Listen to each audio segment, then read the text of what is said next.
జ్ఞానాంతరాయ తిమిరోపశాంతయే శాంతపావనమచింత్య వైభవం తం నరం వపుషి కుంజరం ముఖే మన్మహే కిమపి తుందిలం మహః.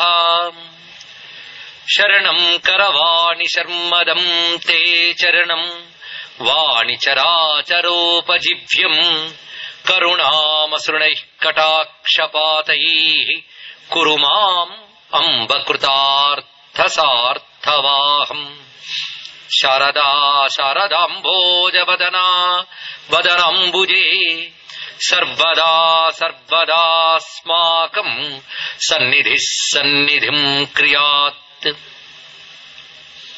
విమలపటీ కమలకుటీ పుస్తక రుద్రాక్ష శస్తహస్తపుటీ కామాక్షి పక్ష్మలాక్షి కలిత విపంచీ విభాసి వైరించి వాగర్థావివ సంపృక్తౌ వాగర్థ ప్రతిపత్తయే జగతః పితరౌ వందే పార్వతీ పరమేశ్వరౌ. గురవే సర్వలోకానాం భిషజే భవరోగిణాం నిధయే సర్వవిద్యానాం దక్షిణామూర్తయే నమః. నారాయణ సమారంభాం వ్యాసశంకర మధ్యమాం అస్మదాచార్య పర్యంతాం వందే గురు పరంపరాం. శివ శివేతి శివేతి శివేతి వా భవ భవేతి భవేతి భవేతి వా హరా హరేతి హరేతి హరేతి వా భజ మనః శివమేవ నిరంతరం భజ మనః శివమేవ నిరంతరం. నమస్తే నమస్తే మహాదేవ శంభో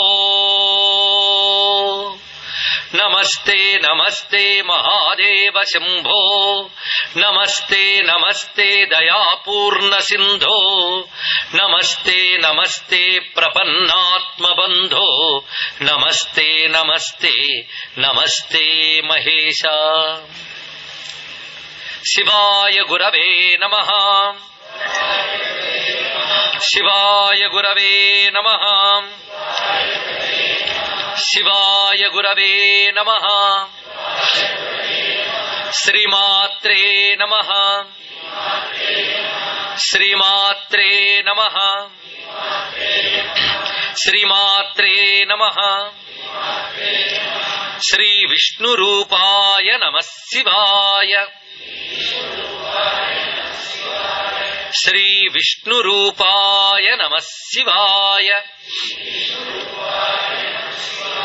శ్రీ విష్ణు రూపాయ నమః శివాయ. నమః శివాయ సాంబాయ శాంతాయ పరమాత్మనే మృత్యుంజయాయ రుద్రాయ మహాదేవాయ తే నమః. నమో మహద్భ్యో ఋషిభ్యో గురుభ్యో నమః. శ్రీ క్షిప్ర గణపతయే నమో నమః. శ్రీ క్షిప్ర ప్రసాద గణపతయే నమో నమః. సాంబశివమయమైన సభా సదస్సుకి సమనీయ నమస్సులు సమర్పణ చేసుకుంటూ పరమ పావనమైన ఈ మహాశివరాత్రి పర్వదినం ప్రదోష వేళ భక్తజనులందరి ముందు అది మనదైనటువంటి నివాసం దగ్గర కలిసి పరమేశ్వర సంబంధమైన విషయాలు ప్రసంగించుకుంటూ ఆరాధన చేసుకునే భాగ్యం లభింపజేశాడు స్వామి. ప్రదోష కాలంలో పరమేశ్వర ఆరాధన చాలా శ్రేష్టం. ప్రదోషాల్లో శివరాత్రికి మహాప్రదోషం అని పేరు. సాధారణంగా మనకి నిత్య ప్రదోషం అంటే ప్రతిరోజు సాయంకాలం పూర్తయి రాత్రి వస్తున్న సమయం నిత్య ప్రదోషం. పక్ష ప్రదోషం అంటే పూర్ణిమకు ముందు వచ్చేటటువంటి పక్ష ప్రదోషం. అమావాస్యకు ముందు వచ్చే త్రయోదశి మాస ప్రదోషం. ఇవి ఎప్పుడు శ్రేష్టమైనవే. సంవత్సరానికి చివరిలో మాఘమాసంలో ఇంకా తర్వాత వచ్చేది పాల్గొనమే. మనం తిథులతో పోల్చి చూస్తే పాల్గొనాన్ని అమావాస్య కింద భావిస్తే మాఘమాసాన్ని చతుర్దశి కింద భావించాలి. అలాంటి చతుర్దశిలా భావించేటువంటి మాఘమాసంలో వచ్చేటువంటి కృష్ణ చతుర్దశి నాటి సమయం అనగానే సంవత్సరానికి శివరాత్రి కనుక ఇది మహాశివరాత్రి అని చెప్పబడుతున్నది. ఈ రోజు ప్రదోషానికి విశేషమైనటువంటి స్థానం ఇచ్చారు పెద్దలు. ప్రదోషం అనగానే ఇందాక చెప్పినట్లు ప్రదోషో రజనీ ముఖం, రాత్రి ప్రారంభ దశకి ప్రదోషం అని పేరు. ఆ ప్రదోష కాలంలో పూజ చేసి శివుని స్తోత్రం చేస్తే సంతోషిస్తారట.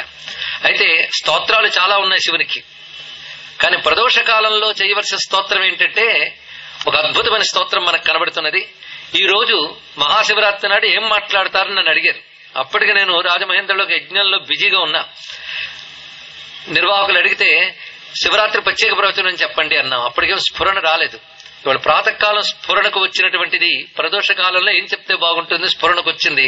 దాన్ని ఈశ్వర ప్రేరణగా క్షిప్ర గణపతి ప్రేరణగా భావిస్తూ చెప్పుకుంటాం. ఇది ప్రదోష కాలంలో చేయవలసిన స్తోత్రం అన్నారు. ఇక్కడ పూజావసాన సమయే, పూజంతా పూర్తి చేసాక చెయ్యాలట. యశ్ శంభు పూజన పరం పఠతి ప్రదోషే తస్య స్థిరాం రథ గజేంద్ర తురంగయుక్తాం లక్ష్మీం సదైవ సుముఖీం ప్రదదాతి శంభు. నిజానికి స్తోత్రాన్ని ఫలశ్రుతితో ప్రారంభించాం, స్తోత్రంతో ప్రారంభించలేదు. ఎందుకంటే చాలా మందికి ఫలశ్రుతి చాలా ప్రీతిగా ఉంటుంది. ఎందుకంటే దానిలో మనకు కావలసినవన్నీ కనబడతాయి. ఈ స్తోత్రం ఎప్పుడు చేసినా గొప్పదే గాని సమయానికి ప్రాధాన్యం ఉంటుందట. అది పూజ అవసాన సమయే, పూజ చేసుకున్న తర్వాత స్తోత్రం యొక్క స్థానం అదే. అది ప్రదోషకాలం అంతా పూజ చేసిన తర్వాత చేయాలంటే సరిగ్గా ఇది సమయం అవుతుందండి. ఇప్పుడు మనం కూర్చున్న సమయం. అందుకు ప్రదోషకాల పూజ చేసుకుని కొందరు వచ్చి ఉంటారు. ఇక్కడ చెప్తున్నవాడు చేసుకుని వచ్చాడు కాబట్టి ప్రదోషకాల పూజ పూర్తయిన తర్వాత ఈ స్తోత్రం చదివితే మంచిదన్నారు. అందుకే యశ్ శంభు పూజన పరం పఠతి ప్రదోషే, ఎవరైతే దీన్ని పఠిస్తారో తస్య స్థిరాం రథ గజేంద్ర తురంగయుక్తాం లక్ష్మి సదైవ సుముఖీం ప్రదదాతి శంభు. ఈ స్తోత్రాన్ని ఈ సమయంలో అనుసంధానం చేసిన వారికి పరమేశ్వరుడు లక్ష్మిని అనుగ్రహిస్తాడన్నారు. అంటే ఐశ్వర్యాన్ని అనుగ్రహిస్తాడు. ఎటువంటి ఐశ్వర్యాన్ని అంటే రథ గజేంద్ర తురంగ యుక్తాం, రథములు ఏనుగులు గుర్రాలతో కూడిన ఐశ్వర్యంట. పైగా లక్ష్మి ఎలాంటి లక్ష్మి అంటే సుముఖీ లక్ష్మి, అంటే ఎప్పుడు అనుకూలంగా ఉండేటువంటి లక్ష్మీదేవి. అది కూడా స్థిరాం, ఇవాళ వచ్చి రేపు వెళ్ళిపోయేది కాకుండా సుస్థిరంగా ఉన్న మహాలక్ష్మి. సమస్త వస్తువాహన సమృద్ధి. ఇప్పుడు రథ గజేంద్ర తురంగ అంటే పెద్ద రుచించదు కూడా. అంటే ఏనుగులు గుర్రాలు ఇంటి దగ్గర కట్టుకుంటే వాటిని పోషిస్తే ఇప్పుడు ఎక్కడ హస్త్యస్వాజాభిఘోరథం ప్రజానాం భవతి మాత అని మనం శ్రీ సూక్తంలో చదువుకుంటాం. ఇవి నిజానికి మహారాజ భోగములోని వీటికి పేరు. అదేవిధంగా ఇప్పుడు గుర్రాలు రథాలు కాకపోయినా వాహన సౌకర్యాలు ఉన్నాయిగా. అయితే వీటిలో అసలైన పరమార్థం ఉంది. రథ గజేంద్ర తురంగయుక్తం అనే దాంట్లో అద్భుతమైన మరొక భావం ఉన్నది. అది తెలిసాక మాకు కావాలని అందరూ అడుగుతారు. దాని అర్థం మాత్రం చివరిలో చెప్పుకుందాం. మొత్తానికి మహాలక్ష్మి అనుగ్రహం లభించడానికి ఈ స్తోత్రం చదవాలన్నారు. మహాలక్ష్మి అంటే ఐశ్వర్యం.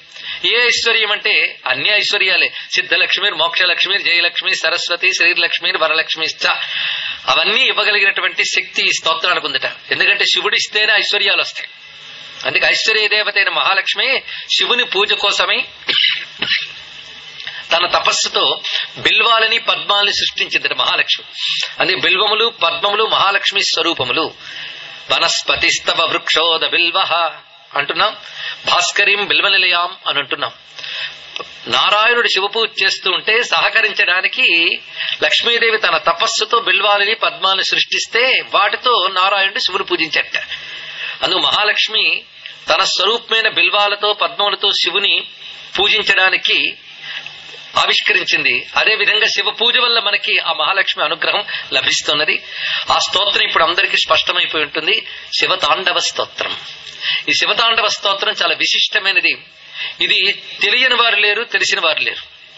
తెలియని వారు లేరంటే అందరికీ శివతాండవ స్తోత్రం బాగా ప్రసిద్ధి. వింటూ ఉంటేనే తాండవం కనబడుతుంది. అది దీని యొక్క ప్రత్యేకత. జటాకటాహ సంభ్రమ భ్రమన్ నిలింప నిర్జరీ విలోల వీచి వల్లరి విరాజమాన మూర్ధని ధగద్ధగద్ధగజ్వలల్లలాట పట్ట పావకే కిశోర చంద్రశేఖరే రతి ప్రతిక్షణం మమ. ఇది పంచచామర వృత్తం అనే ఛందస్సులో రచింపబడింది. మొత్తం ఇందులో శ్లోకాలు 13.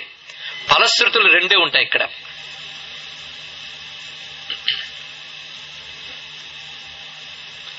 ఫలశ్రుతులు 2, చిన్న శ్లోకాలు, మొత్తం 13 శ్లోకాలు, ఫలశ్రుతులు 2 కలిపితే 15. ఈ 15 శ్లోకాలు నిజంగా విశేషంగా వింటూ ఉంటేనే శివతాండవం కనబడుతుంది. శబ్దమాధుర్యం అది. ఎందుకంటే మహాత్ములు 2 అద్భుతమైన శక్తులను చూపిస్తారు, శబ్దశక్తి, అర్థశక్తి. అర్థం భావం ద్వారా తెలియాలి, శబ్దం వినడం ద్వారానే తెలియాలి. అని మొదటి దానికి ఆపాత మధురమని, రెండో దానికి ఆలోచనామృతమని పేరు పెట్టారు. ఆపాత మధురమైతే సంగీతం, ఆలోచనామృతమైతే సాహిత్యం. మొత్తానికి శివతాండవ స్తోత్రంలో సంగీతం తెలియని వారు పాడినప్పటికీ సంగీతంలాగానే వినబడుతుంది. అది దీని యొక్క ప్రత్యేకత. ఉచ్చారణ తెలియాలి, అది మాత్రం చాలా ప్రధానం. అయితే వింటూ ఉంటే చాలా మంది తృప్తి పడిపోతూ ఉంటారు, ఇదేదో డబడబా అని పెద్ద శబ్దములతో ఉంది, బాగుందని. కానీ దీని భావం తెలుసుకుని గాని చేస్తే మరింత ఫలితం లభిస్తుంది. ఏ స్తోత్రమైనా భావం తెలిసి చేస్తే ఫలితం మరింత గొప్పదవుతుంది అని చెప్పారు.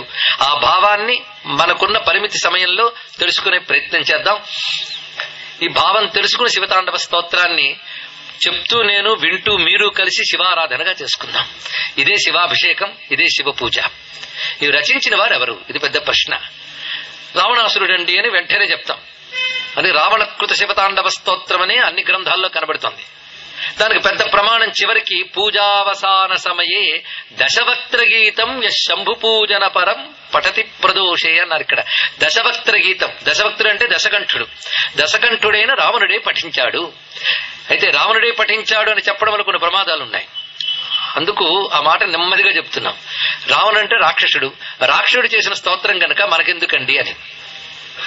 కానీ నిజానికి ఇది రావణుడే చేశాడా? ఇది పెద్ద ప్రశ్న. కవులు గ్రంథాలు రచించేటప్పుడు వాళ్ళు ఆ రావణుడు ఇలా అన్నాడు అని రాస్తారు. రావణుడు ఇలా అన్నాడు అని రాసింది కవేగా. అందుకు తాను శివుడిపై భక్తి కలిగినటువంటి ఒకానొక కవి ఎవరో, రావణుడు శివుని స్తుతించినటువంటి సందర్భం వచ్చినప్పుడు తాను ప్రేమగా ఈ స్తోత్రాన్ని రచించి రావణ కృతం అని ఉండవచ్చు. లేదా రావణుడే చేసి ఉంటే, ఎందుకంటే ఏదో రామాయణంలోనో మరో గ్రంథంలోనూ లేదు ఈ స్తోత్రం, అది తెలుసుకోవాలి. వాల్మీకి రామాయణంలో గాని ఇతర పురాణాల్లోనూ లేదు. ఇది ఒక లోకంలో గతానుగతికంగా వచ్చింది రావణ కృతం అనే పేరు దీనికంతే, కానీ గ్రంథాల నుంచి తీసుకురాలేదు దీన్ని. అయితే రావణుడే చేస్తే నష్టమేముంది?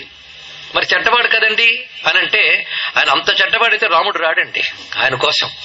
ఆయన సామాన్యుడు కాడు. రావణుడు మహాజ్ఞాని, గొప్ప తపస్వి, దేవతలందరినీ నియంత్రించిన వాడు, సామాన్యుడు కాడు. అతడే నిజానికి జైవిజుల్లో ఒకడు. తాను ఏదో నెపంతో వెళ్ళాలి గనక, ఏ మిషా లేకపోతే రాముడు కొట్టాడు గనక రాముడు దెబ్బ తినడానికి అనుగుణంగా ప్రవర్తించి వెళ్ళాడు అనుకుంటే ఏ బాధ లేదు. ఎందుకంటే మనం ఒక లోకంలో వీడు దుర్మార్గుడు వీడు సన్మార్గుడు నిర్ణయించడానికి లేదు. అన్ని నిజానికి అన్ని కలిసే ఉంటాయి. మనం చిత్రించిన కల్పిత పాత్రలైతే ఒకడిని పూర్తి సన్మార్గంగా చిత్రించవచ్చు, ఒకడిని పూర్తి దుర్మార్గంగా చిత్రించవచ్చు. కానీ వాస్తవ పాత్రలు 2 కలిసే ఉంటాయి. ఒక్కొక్కప్పుడు ఒకానొక స్థితిలో ఒక భక్తుడు ఒక అద్భుతమైన భావన చేయవచ్చు. ఆ స్థితిలో అతడు పరమ వైరాగ్యంగా కనబడవచ్చు. అందుకే కలవొక కొన్ని వేళలు నికామ భవత్పద చింతనానలో జ్వలిత శిఖాసనాథములు స్వామి అంటారు విశ్వనాథ్ వారు. ఎలాంటి వాడికైనా తనకి ఒకానొక ధ్యాన స్థితి ఒక్కొక్కప్పుడు వస్తూ ఉంటుంది. వాడు భక్తుడై భగవంతుడిని ఆరాధించిన వాడైతే ఒక్కసారి ఆ ధ్యాన స్థితిలో తాదాత్మ్యం చెంది అపారమైన వైరాగ్యాన్ని జ్ఞానాన్ని ప్రకటిస్తూ ఇహలోక సుఖాలన్నీ గడ్డిపరకల వంటివి, పరమేశ్వర నువ్వొక్కడే శాశ్వతమైనవి అనేటువంటి వైరాగ్య సహితమైన భావం కలగవచ్చు. ఆ ధ్యాన సమాధి ఎప్పుడూ ఉంటుందని చెప్పలో మళ్లీ జారిపోవచ్చు. రావణుడే ఇది రచించినట్లయితే అటువంటి ధ్యాన సమాధి స్థితిలో ఉన్నప్పుడు రచించాడు అతడు. కనుక ఇప్పుడు ఏ రావణుడిని మనం తీసుకోవాలి? ఏ రావణుడు శివ పూజ చేసి తాదాత్మ్యం చెంది శివభావనతో ఒక భావ సమాధిని పొందాడో ఆ రావణుడు రచించిన స్తోత్రం. అప్పుడు మనకు ఆ రావణుడు మాత్రం పూజ్యుడే. అంటే శివభావనతో సమాధి పొందినటువంటి రావణుడు రచించినటువంటి స్తోత్రం అనుకుంటే ఏ బాధ లేదు. కానీ దశవక్త్ర గీతం అనే దానికి మరొక విషయం ఇక్కడ చెప్పుకోవచ్చు. వక్త్రం అంటే నోరు, పలికే ధ్వని. ఈయన ఒక నోటితో పలుకుతూ ఉంటే 10 దిశలు మారుమ్రోగేయా అన్నట్లు పలికెట్ట. అలా మనం భావించితే 10 దిక్కులు మారుమ్రోగేలాగా గొంతెత్తి చేసిన స్తోత్రము అని చెప్పుకుంటే ఏ బాధ లేదు. కనుక దశకంఠుడైన రావణుడే చేశాడు అనక్కర్లేదు. 10 దిక్కులు మారుమ్రోగేలాగా ఒకానొక భక్తుడు చేసిన స్తోత్రం అనుకుంటే అసలు రావణ కృతం అనకపోయినా పర్వాలేదు. మొత్తానికి ఎవరికి కృతమైనా ఇది మనకి మాత్రం సుకృతమవుతుంది. దీన్ని పఠించిన వారికి దివ్యమైనటువంటి స్థితిని లభింపజేస్తుంది. కనుక కృతాకృతాలు పక్కన పెట్టి ఈ స్తోత్రము చాలా అద్భుతమైనది. భావసమాధికి వెళ్ళినప్పుడు ఎవడైనా మాట్లాడితే వాడు ఎవరితో భావసమాధి పొందుతాడో వాడే పలుకుతాడండి. ఇది తెలుసుకోవాల్సినది. తాను శివభావనతో తాదాత్మ్యం చెంది పలికితే ఆ పలికింది శివుడే పలికాడు. అందుకే ఇందులో ప్రత్యక్షంలో శివుడు కనబడతాడు, వినబడతాడు. ముందు వింటే వినబడతాడు, ఆలోచిస్తే కనబడతాడు. కనుకనే మనం శివుని వింటూ కంటూ ఉండడానికి దీనికి అవకాశంగా తీసుకుందాం. మొత్తం 13 శ్లోకాల్లో ఉన్న భావాన్ని పరిశీలిస్తే సామాన్యమైన అంశం ఇందులో లేదు. ఇది ఒక ఉపనిషత్తుగా భావన చేయవచ్చు. ఈ స్తోత్రమంతా ఒక సంపూర్ణ గ్రంథం. శ్రీ విద్యా ఉపాసనలో పండిన వారికైతే ఇందులో శ్రీ విద్యా రహస్యాలన్నీ కనబడతాయి. ఆ మాటకొస్తే శ్రీచక్రమే శివతాండవ మూర్తి అని ప్రతిపాదన ఆగమ శాస్త్రాలు చేస్తున్నాయి. అందుకే నటరాజమూర్తిలో శ్రీచక్రమే ఉందన్నారు. మన నటరాజు తాండవాన్ని వర్ణిస్తున్నప్పుడు శ్రీ విద్య కనబడుతుంది. ఇక్కడ ఇది ఎలా కనబడుతుందంటే, శ్రీ విద్య అంటే పెద్ద ఇప్పుడు మనం టెక్నికల్ డీటెయిల్స్ లోకి వెళ్ళట్లేదు, సాంకేతిక వివరణల్లోకి వెళ్ళడం లేదు. శ్రీ విద్య అంటే ఒక్కటే తెలుసుకోవాలి, శివశక్త్యాత్మకమైన ఆరాధన. ఈ శ్లోకాల్లో మీరు వెతికి చూడండి, ప్రతి చోట శివశక్తులు ఇద్దరూ కనబడుతూ ఉంటారు. అది దీనిలో నుండి అద్భుతం. పైగా శివ తాండవం అనేది కైలాసంలో జరుగుతూ ఉంటే తాను ధ్యానంతో దర్శించి లేదా ఈశ్వర అనుగ్రహంతో ప్రత్యక్షం చేసుకుని ఆ అనుభూతిని వర్ణిస్తున్నట్లుగా ఉంటుందే తప్ప భావించి రచించినట్టు కనిపించదు, అనుభవించి అందించినట్లుగా మనకు కనబడుతుంది. ఇక్కడ మొదటి శ్లోకం నుంచి మనం ప్రారంభిస్తుంటే క్రమం వీటితో పాటు మనం వెళదాం. నా భాగ్యం ఏంటంటే లోతైన భావం చెప్తే గ్రహించగలిగేటువంటి శ్రోతలు ఇక్కడ ఉన్నారు, విజ్ఞులైనటువంటి వారు, విద్యాధికులు, వీళ్ళందరూ ఉన్నారు గనక నా పని మరింత సుగమం అవుతుంది. ప్రారంభ శ్లోకం పరిశీలించినప్పుడు జటాటవీ గళ జల ప్రవాహ పావిత స్థలే గలేవలంబ్యలంబితాంభుజంగ తుంగ మాలికాం ఢమఢమఢమన్ ఢమన్నినాదవడ్డమర్వయం చకార చండ తాండవం తనోతు న శివ శివం. ఈ 13 శ్లోకాల్లో మనం గమనించవలసిన ఒక సామాన్యాంశం అంటే కామన్ ఫ్యాక్టర్ అదేమిటయ్యా అంటే ఆకాంక్ష అనేది ఒకటి ఉంటుంది. అంటే ఇది జరుగుగాక, ఇలా నాకు అగుగాక అని ఒక ఆకాంక్ష. అంటే ఆ శ్లోక పఠనం వల్లనే ఒక సిద్ధి, ఆ శ్లోకంలో చెప్పిన భావం వల్ల ఒక సిద్ధి ఉంటుంది. అలాగా ప్రతి శ్లోకాన్ని మీరు గమనించుకోవచ్చు. మొదటి శ్లోకంలో ఏం చెప్తున్నారంటే తనోతున శివ శివం, శివుడు మాకు శుభమును సమృద్ధిగా అందించుగాక. తనోతు అంటే విస్తరింపజేయుగాక అని అర్థం. శివుడు శివమును విస్తరింపజేయుగాక. శివం అంటే శుభం, శాంతి, మంగళం, క్షేమం, శుద్ధత, ఇవి అర్థములు, వైదికార్థములు. అందుకు శివుడు శివమును విస్తరింపజేయుగాక అంటే శివుడు మనకు శుభమునిచ్చుగాక, మంగళములనిచ్చుగాక, శాంతినిచ్చుగాక, శుద్ధతను ప్రసాదించుగాక. ఇన్ని భావములున్నాయి ఇక్కడ. ఎలాంటి శివుడు అంటే తాండవమూర్తి అయిన శివుడు. శివునికి అనేక మూర్తులున్నాయి, ఇది తాండవమూర్తి. తాండవం ఎక్కడ చేస్తున్నాడు ముందు చెప్తున్నారు ఇక్కడ. వేదిక. సాధారణంగా పెద్దవాళ్ళు వచ్చినప్పుడు ఇంటిని అలకాలండి. ఇంటిని గాని శుద్ధి చేస్తే దేవతలు ఉంటారట. ఇంటిని అలకాలి అన్నారు. పూర్వం రోజుల్లో మట్టి ఉన్నప్పుడు కల్లాపితో అలికేవారు. గచ్చు ఇళ్ళైతే తడిగుడ్డతోనే అలకాలట. అలకకపోతే దేవతలు ఉండరు. ఇది చెప్తున్నారు ఇక్కడ. ఒక్కొక్కటి ఒక్కొక్క దాని వల్ల శుద్ధి అవుతుంది అని పెద్దవాళ్ళు చెప్పారు. వస్త్రం తడపడం వల్ల శుద్ధి అవుతుంది, భూమి తవ్వడం వల్ల శుద్ధి అవుతుంది, నేల తడిగుడ్డతో రాయాలి లేదా నీళ్లు చిలకరించాలి. దీన్ని సంప్రోక్షణ అని అంటారు. పరమశివుడు వచ్చి నాట్యం చేయబోతున్నాడు. ఆ వేదిక వై సంప్రోక్షణ జరగాలట. వేదిక కైలాస వేదిక, అది పరమమంగళమైన వేదిక. దాని సంప్రోక్షణ ఏంటండి? ఆయన శివుడికి మహాచాదస్తం. తాను వస్తూనే సంప్రోక్షణ జరిగిపోయిందిట. ఎలాగో అంటే జటాటవీ గళ జల ప్రవాహ పావిత స్థలే. విశేషం, స్వామి ఆ వస్తూ ఉన్నప్పుడే స్వామి నాట్యం చేస్తాడని ఉత్సాహంతో జడలో గంగమ్మ అప్పుడే దుమకడం ప్రారంభిస్తోందిట. ఆ జడ సామాన్యమైన జడ అండి. జటాటవి జడ ఒక పెద్ద అరణ్యంలా ఉందిట. అక్కడ గళ జల, గళత్ అంటే ప్రవహిస్తున్నటువంటి జల ప్రవాహం అంటే గంగమ్మ. అంటే ప్రారంభమే గంగని స్తుతిస్తున్నారు. గంగని స్తుతించారా? స్వామి జటను స్తుతించారు. ఆ జడల్లో ఉందిగా గంగమ్మ. ఆయన తల మీదకి వెళ్ళినందుకే అది తీర్థమై మనకు పవిత్రమైందండి ఆ గంగమ్మ. ప్రవాహ పావిత స్థలే, ఆ గంగా ప్రవాహము యొక్క బిందువులు పడి పవిత్రమైన స్థలముపై స్వామి నాట్యం చేయబోతున్నాడు. కనుక గంగా జలములు పడగానే పవిత్రమైపోయిందట. అది కాసింత గంగ జల్లుకుంటేనే మనం పవిత్రం అవుతాం. అలాంటి గంగా జలము చిన్న బిందువులుగా సంప్రోక్షణ చేయబడింది ఆ కైలాస వేదిక మీద. ఆ తర్వాత స్వామి వస్తున్నాడు. అయితే మహానుభావుడు కదా, మాల వీటితో రావాలి, అందుకే సభ మీదకి పిలవగానే మాల వేయాలి. ఆయన వేసుకుని వచ్చాట.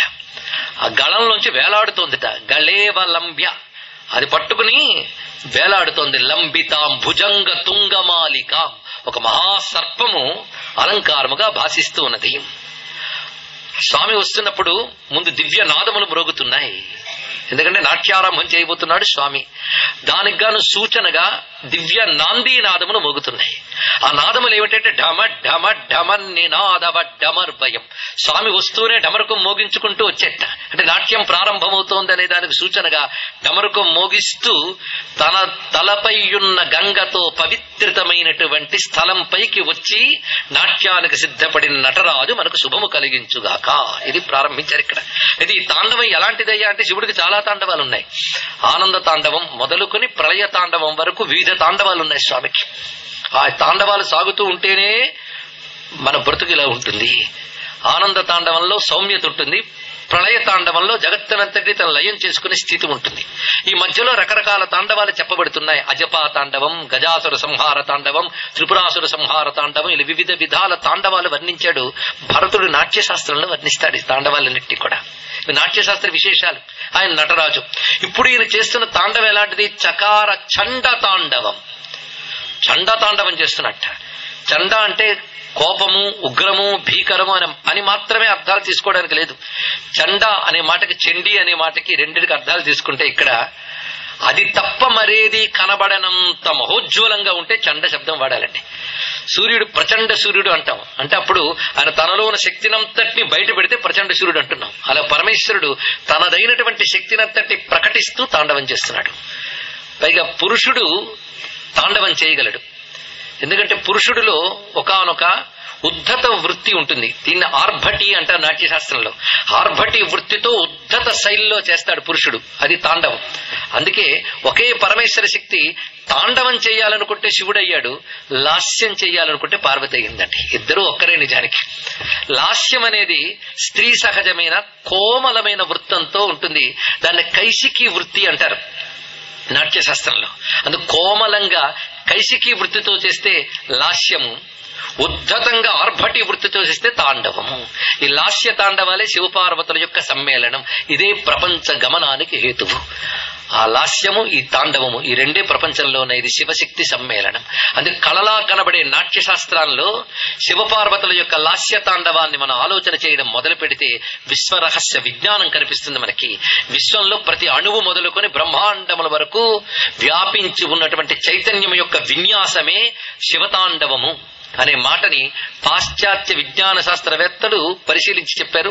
గతంలో మనం అనేక మార్లు చెప్పుకున్నాం. The cosmic dance of Shiva అని మహానుభావులు అనేక మంది పాశ్చాత్య శాస్త్రవేత్తలు చెప్పారు. అది nothing but the energy dance in every subatomic matter అని చెప్పారు. ఇక్కడ ప్రతి పరమాణువులో కదిలేటువంటి విశ్వ చైతన్య నర్తనమే ఈశ్వరుని యొక్క నృత్యము. అది లాస్య తాండవములుగా ఉంటుంది. కనుక ఇక్కడ మనం కైలాసమును భావించిన ప్రతి వారిలో సంచరించేటువంటి చైతన్య విన్యాసాన్ని పరిశీలిస్తే మనలో శివుని చూడగలం. ఇది ఆ మాత్రం సూచనగా చెప్తున్నామే తప్ప విస్తారంగా శివనాట్యంపై వ్యాఖ్యానం చెప్పాలంటే ఒక్క రోజు చాలదు, కనీసం వారం రోజులైనా పడుతుంది. ఇంకా మీకు శివతాండవం గురించి తెలుసుకోవాలి అంటే స్విట్జర్లాండ్ లో సెర్న్ అనే ఒక సంస్థ ఉంది. అది ఆటమిక్ రీసెర్చ్ సెంటర్. అది అక్కడ మీకు 2 చోట్ల నటరాజ విగ్రహం పెట్టి ఉన్నారండి. ఎందుకంటే అణుశాస్త్రానికి దగ్గరగా ఉన్నటువంటి ప్రాచీన కళాఖండంగా కనబడే విగ్రహం మొత్తం ప్రపంచం మీద నటరాజ విగ్రహం మాత్రమే అని అక్కడ శాస్త్రవేత్తలు భావించి అణు విజ్ఞాన పరిశోధన సంస్థలు 2 చోట్ల నటరాజ విగ్రహాన్ని పెట్టారు. ఆ స్వరూపాన్ని ఇప్పుడు మనసులో భావిద్దాం. మన అణువణువులో హృదయంలో నటరాజస్వామిని భావిద్దాం. ఆ చండ తాండవాన్ని ధ్యానించుకుందాం. జటా కటాహ సంభ్రమ భ్రమన్నిలింప నిర్ఝరీ విలోల వీచి వల్లరీ విరాజమాన మూర్ధని ధగ జ్వలల్లలాట పట్టపావకే కిశోర చంద్రశేఖరే రతి ప్రతిక్షణం మమ. ఇందులో ఆకాంక్ష ఏమిటి? ఇందుకు ఆకాంక్ష అన్నాం కదా. ఇందులో ఆకాంక్ష అంటే భక్తుడు కోరుకుంటున్నది. మొదటి దానిలో కోరుకున్నది శివుడు శివమునిచ్చుగాక. ఇందులో ఏం కోరుకుంటున్నాడంటే ఆ చంద్రశేఖరుని యందు నా మనస్సు ప్రతి క్షణము మక్కువతో లీనమగుగాక. ఇది కోరుకుంటున్నాడు. నా మనస్సు ప్రతి క్షణం రతి, రతి అంటే మక్కువ, రతి ప్రతి క్షణం మమ. ప్రతి క్షణం ఆ చంద్రశేఖరుని యందు నా మనస్సు మక్కువతో లీనమగుగాక, తాదాత్మ్యము చెందుగాక, ఇది కోరుతున్నాడు. అంతేగాని ఐశ్వర్యాలు ఇవేం అనలేదండి. ఆయన కోరుకునేది ఈశ్వర తాదాత్మ్యం, ఇది కలుగ్గాక. ఆ ఈశ్వరుడు ఎలా ఉన్నాడు, ఎంత అందంగా ఉన్నాడు చూడండి. జటా కటాహ సంభ్రమ భ్రమన్.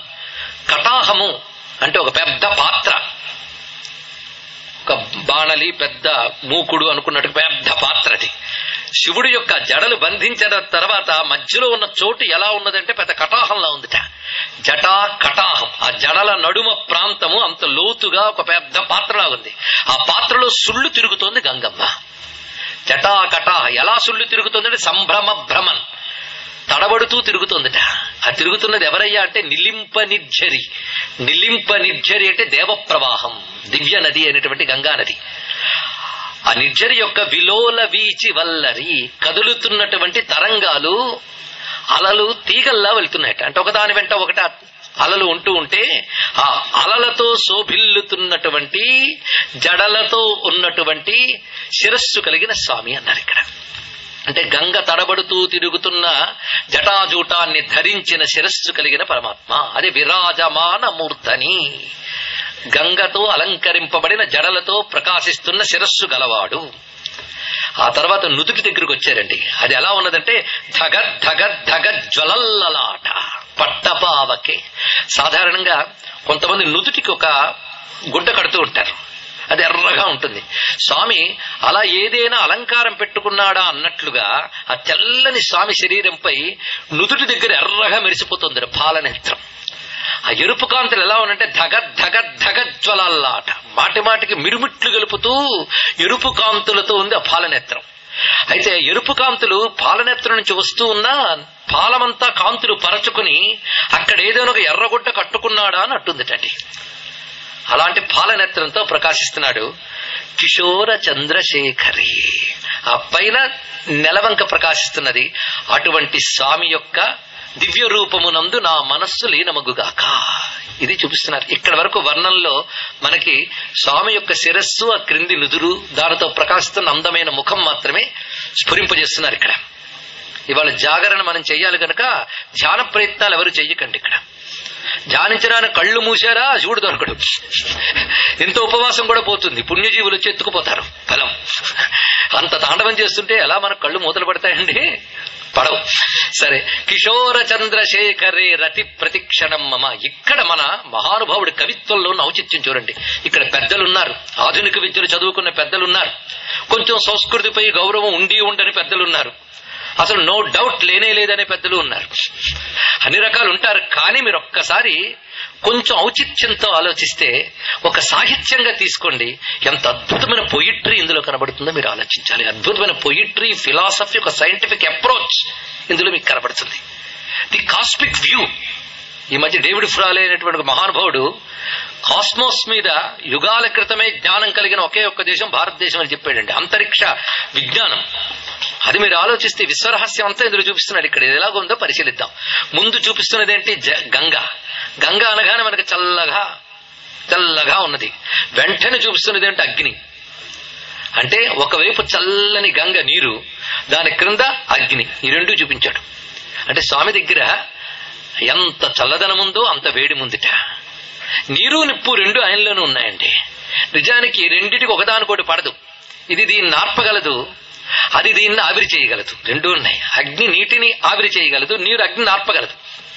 కానీ రెండూ ఒక దగ్గర పెట్టి ఒకదాని వల్ల ఒకదానికి ప్రమాదం కలపకుండా పెట్టుకున్నాడు అంటే పరస్పర విరుద్ధమైన వాటిని కూడా చక్కగా సమన్వయించాడు పరమేశ్వరుడు. ఇది తెలుసుకోవాల్సినది. అంటే విశ్వంలో ఇది ఉంది, నీరు ఉంది, నిప్పు ఉంది. ఇందులో ఏది బెస్ట్? ఏది లేకపోతే అది కథ కలగడమే బెస్ట్. కానీ రెండూ కావాల్సిందే. పరమేశ్వరుడు విశ్వ శరీరుడైనప్పుడు విరుద్ధమైన నీటిని నిప్పుని పక్కనే పెట్టాడు. ఇది ఒకటి ఆలోచించవలసింది. అంతేకాదు, ఇందులో మరొక రహస్యం ఉందండి. మనం యజ్ఞం చేసేటప్పుడు అగ్నిహోత్రంలో సోమము వేస్తాం. సోమం అంటే ద్రవ పదార్థం, జ్వలించేది అగ్ని. ఆ సోమము దీనికి రసము అని అంటాం. ఇక్కడ ఈ అగ్ని పాలనేత్రంలో కనబడుతుంది. ఆ సోమము ఆయన శిరస్సుపై ఉందిట. సోమో భూత్వా రసాత్మక అని భగవద్గీతలో చదువుకుంటున్నాం. సోముడు జలానికి అధిపతి. అది జలతత్వం సంబంధించిన రెండున్నాయి స్వామి శిరస్సుపై మీరు పరిశీలిస్తే. ఒకటి గంగా, ఇంకొకటి చంద్రుడు. ఇప్పుడు అగ్నిహోత్రాన్ని చూడండి, రగులుతూ ఉన్నప్పుడు అది ఇలా కదులుతూ రగులుతున్నప్పుడు జడలతో ఉన్నట్టే ఉంటుంది అగ్ని. కనుక జటాజూటమంతా కలిపితే అగ్నిలా ఉంది, దానిలో గంగ చల్లగా ఉన్నది. కనుక పైన శిరస్సు దగ్గరే అగ్నిశిఖలు వంటి జటాజూటం, దానిలో చల్లని గంగ, ఇది అగ్నిశోమం. వెంటనే పాలనేత్రం దగ్గర అగ్ని, పక్కన చంద్రుడు, ఇది అగ్నిశోమం. రెండు చూపిస్తున్నారు ఇక్కడ, అగ్నిశోమాత్మకం జగత్ అని. దీనికి మనకి వేదాంత శాస్త్రం చాలా గొప్పగా చెప్తుంది, అగ్నిశోమాత్మకమే జగత్తు అని. ఈ అగ్నిశోమాత్మకంలో అగ్నితత్వం శివతత్వం, సోమతత్వం అమ్మతత్వం. ఇది తెలుసుకోవాల్సింది. చల్లదనమంతా అమ్మవారిదిట, వేడిమంతా అయ్యవారిదిట. ఈ రెండు కలిపితే ప్రపంచం అన్నారు ఇక్కడ. ఇదే శివశక్త్యాత్మకం జగత్ అన్నారు ఇక్కడ. ఇప్పుడు అమ్మవారు కావాలా, అయ్యవారు కావాలా? రెండు కావాలిగా. కనుక అగ్నిశోమాత్మకం జగత్ అనేటువంటిది జటాజూటములో గంగలో కూడా అగ్నిశోమం కనబడుతుంది. పాలనేత్రం ప్రక్కన ఉన్నటువంటి చంద్రలేఖలు కూడా అగ్నిశోమం కనబడుతుంది. అంటే శివుని యొక్క స్వరూపంలోనే ఒక అద్భుతత్వం కనబడుతున్నది. ఇది తెలుసుకోవాలి. కొందరు అంటూ ఉంటారు, ఎక్కడైనా నెత్తి మీద గంగ ఉంటుందండి, చంద్రలేఖ ఉంటుందండి, పాలం మీద కన్ను ఉంటుందండి, మీ దేవుళ్ళకి ఎందుకు అలా ఉంటారండి అంటే, ఎవరికీ లేనిది వాళ్ళకే ఉంటుంది కనుక వాళ్ళు దేవుళ్ళు అయ్యారని చెప్తే చాలు. అది ప్రత్యేకం. ఆలోచిస్తే అర్థాలు చాలా కనబడతాయి. అదే అగ్నిశోమాత్మకం జగత్. ఈ అగ్నిశోమాత్మకం జగత్తే శివశక్తి రూపిణి లలితాంబిక. అదే శ్రీ విద్యా రహస్యం. అదే మొదటి శ్లోకంలోనే చూపిస్తున్నాడు ఇక్కడ. అది కిశోర చంద్రశేఖరే, లేత చంద్రుణ్ణి ధరించేట, కళాభ్యాం చూడాలంకృత శశికళాభ్యాం. అలాంటి స్వామి యొక్క తాండవ విన్యాసంలో చూపించబోతున్నది అగ్ని లక్షణమైనటువంటి చండత్వము చూపిస్తున్నాడు, జలలక్షణమైన సౌమ్యము చూపిస్తున్నాడు. అదే లాస్య తాండవ సమ్మేళనమైన నాట్యాన్ని దర్శించబోతూ ఉన్నాం. వెంటనే అమ్మవారు వస్తున్నారండి. తర్వాత శ్లోకంలో చూడండి ఇక్కడ, ధరాధరేంద్ర నందిని విలాస బంధు బంధుర స్ఫుర దిగంత సంతతి ప్రమోదమాన మానసే కృపా కటాక్ష ధోరణి నిరుద్ధ దుర్ధరాపది క్వచిత్ దిగంబరే మనో వినోదమేతు వస్తుని. నిజంగా సంస్కృత భాష తెలిస్తే ఇందులో ఉన్న పదాలకు అసలు ఒళ్ళు పులకించిపోతుంది. అలాంటి పదాలు అద్భుతమైనవి వేశాడు ఇక్కడ. క్వచిత్ వస్తుని మే మనో వినోదం అస్తు, ఇది చెప్పాడు ఇక్కడ. ఒకానొక వస్తువుని యందు నా మనస్సు ఆనందముగా ఆడుకొనుగాక అన్నాడు. ఒకానొక వస్తువుట. ఒకానొక వస్తువు అంటే ఆ వస్తువు ఎవరు? సద్వస్తువు. అనిర్వచనీయం. ఒకానొక అంటే అనిర్వచనీయం, మనసుకి మాటకి అందని ఒకానొక వస్తువు అంటే శివుడు. ఆ వస్తువు, ఆ వస్తువునందంటే సచ్చిదానంద రూపుడైన పరమేశ్వరుని యందు నా మనస్సు ఆనందంగా వినోదం చెయ్యాలి. మరి వినోదాలు చాలా ఉంటాయి కదండి. వినోదాలంటే ఇంక మనకు తెలియని దేవుడు, పొద్దుటి నుంచి అదే బతుకు, మధ్యలో తినడానికి పడుకోవడానికి తప్ప మిగిలిందంటే అక్కడే. అయితే అల్పులకి వినోదం వేరు, మహాత్ములకి వినోదం వేరుట. కావ్యశాస్త్ర వినోదేన కాలోగచ్చే ధీమతాం అన్నారు. భగవద్భావన యందు వినోదం పొందుతూ ఉంటారు మహాత్ములు, లౌకిక భావాల్లో వినోదం పొందుతూ ఉంటారు లౌకికులు. అది సత్యము, ఇది మిథ్య అంతే తెలుసుకుంటే చాలు ఇక్కడ. అందుకు ఆ పరమేశ్వర భావనే వినోదం. అందుకు మనో వినోదం. ఎంత అద్భుతమైన మాట అన్నాడు ఇక్కడ. నా మనస్సు ఆ అనిర్వచనీయమైన వస్తువునందు ఆనందము పొందుగాక. ఆ వస్తువు ఇప్పుడు ఏం చేస్తుంది? నాట్యం చేస్తుంది. ఇంత నాట్యం అంత ఉత్సాహంగా చేస్తున్నట్ట. ఇంత ఉత్సాహానికి కారణం ఏంటంటే ఆయనకు ఆనందం కలిగింది కనుక. ఎవడైనా చిందులు ఎప్పుడేస్తాడండి? ఒక్కొక్కసారి మనకు బాగా ఉత్సాహం పుట్టినప్పుడు నాట్యం చేయాలనిపిస్తుంది, కానీ పక్కన వాళ్ళు ఏమనుకుంటారు అని నిలబడిపోతాం. అవునా లేదా అండి? ఉత్సాహం పుట్టినప్పుడు ఒక్కసారి గాల్లో ఎగరాలని, నాట్యం చేయాలని చేస్తుంది. కనుక నాట్యం ఎప్పుడు చేస్తారు? ఆనందం బాగా పెరిగిపోయినప్పుడు. చుట్టూ పరిసరాలు కూడా మర్చిపోయేటంత ఆనందం పెరిగినప్పుడు నాట్యం చేస్తాడు. అది శివుడు నాట్యం చేస్తున్నాడంటే అర్థం ఏంటి? ఆనందంతో తాండవం చేస్తున్నాడు. అది శివనాట్యాన్ని భావించడం అంటే ఆనందాన్ని భావించడం. అని ఆనందమూర్తి శివుడు అనేది నాట్యం ద్వారా తెలుస్తుంది, పరమానందమూర్తి. అయితే ఆయనకు అంత ఆనందం ఎందుకు కలిగిందంటే ప్రమోదమాన మానసే. ఆనందం మామూలు కాదు, ప్రమోదం, ప్రకృష్టమైన ఆనందంతో కూడిన మనస్సుతో నాట్యం చేస్తున్నట్టే. ఆయనకి ఇంత ఆనందం ఎందుకు కలిగిందయ్యా అంటే వాళ్ళ ఆవిడ అక్కడ ఉందిటండి. ఆవిడ ఎలా ఉన్నది? ధరా ధరేంద్ర నందిని విలాస బంధు బంధుర స్ఫురద్దిగంత సంతతి. అక్కడ ఉన్నది ధరాధరేంద్ర నందిని అంటే పర్వతరాజపుత్రి అయిన పార్వతీదేవి అక్కడున్నదిట. ఆ పార్వతీదేవి ఎలా ఉన్నది? విలాస బంధు బంధుర. ఆవిడవి అనేక విలాసాలున్నాయి. విలాసాలు అంటే లీలలు, అలంకారములు రెండు కూడా. అంటే శివుని యొక్క శక్తి ఆవిడ.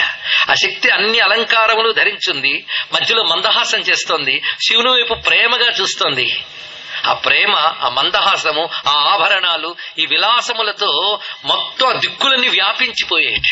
అంటే అమ్మవారి ఆభరణాల కాంతులు దిక్కుల్లో ప్రకాశిస్తున్నాయి అనవచ్చు, అమ్మవారి లీలలు దిక్కుల్లో ప్రకాశిస్తున్నాయి. ఈ తాత్వికత ఆలోచిస్తే శివుని యొక్క శక్తి యొక్క లీలలే ప్రపంచమంతా వ్యాపించాయి. అది ఇక్కడ తెలుసుకోవాల్సింది. కనుక స్ఫుర దిగంత సంతతి, అమ్మవారి యొక్క లీలా విలాసాలు అన్ని దిక్కులలో వ్యాపించిపోతూ ఉంటే అక్కడ నిలబడి శివుడు చూశాట.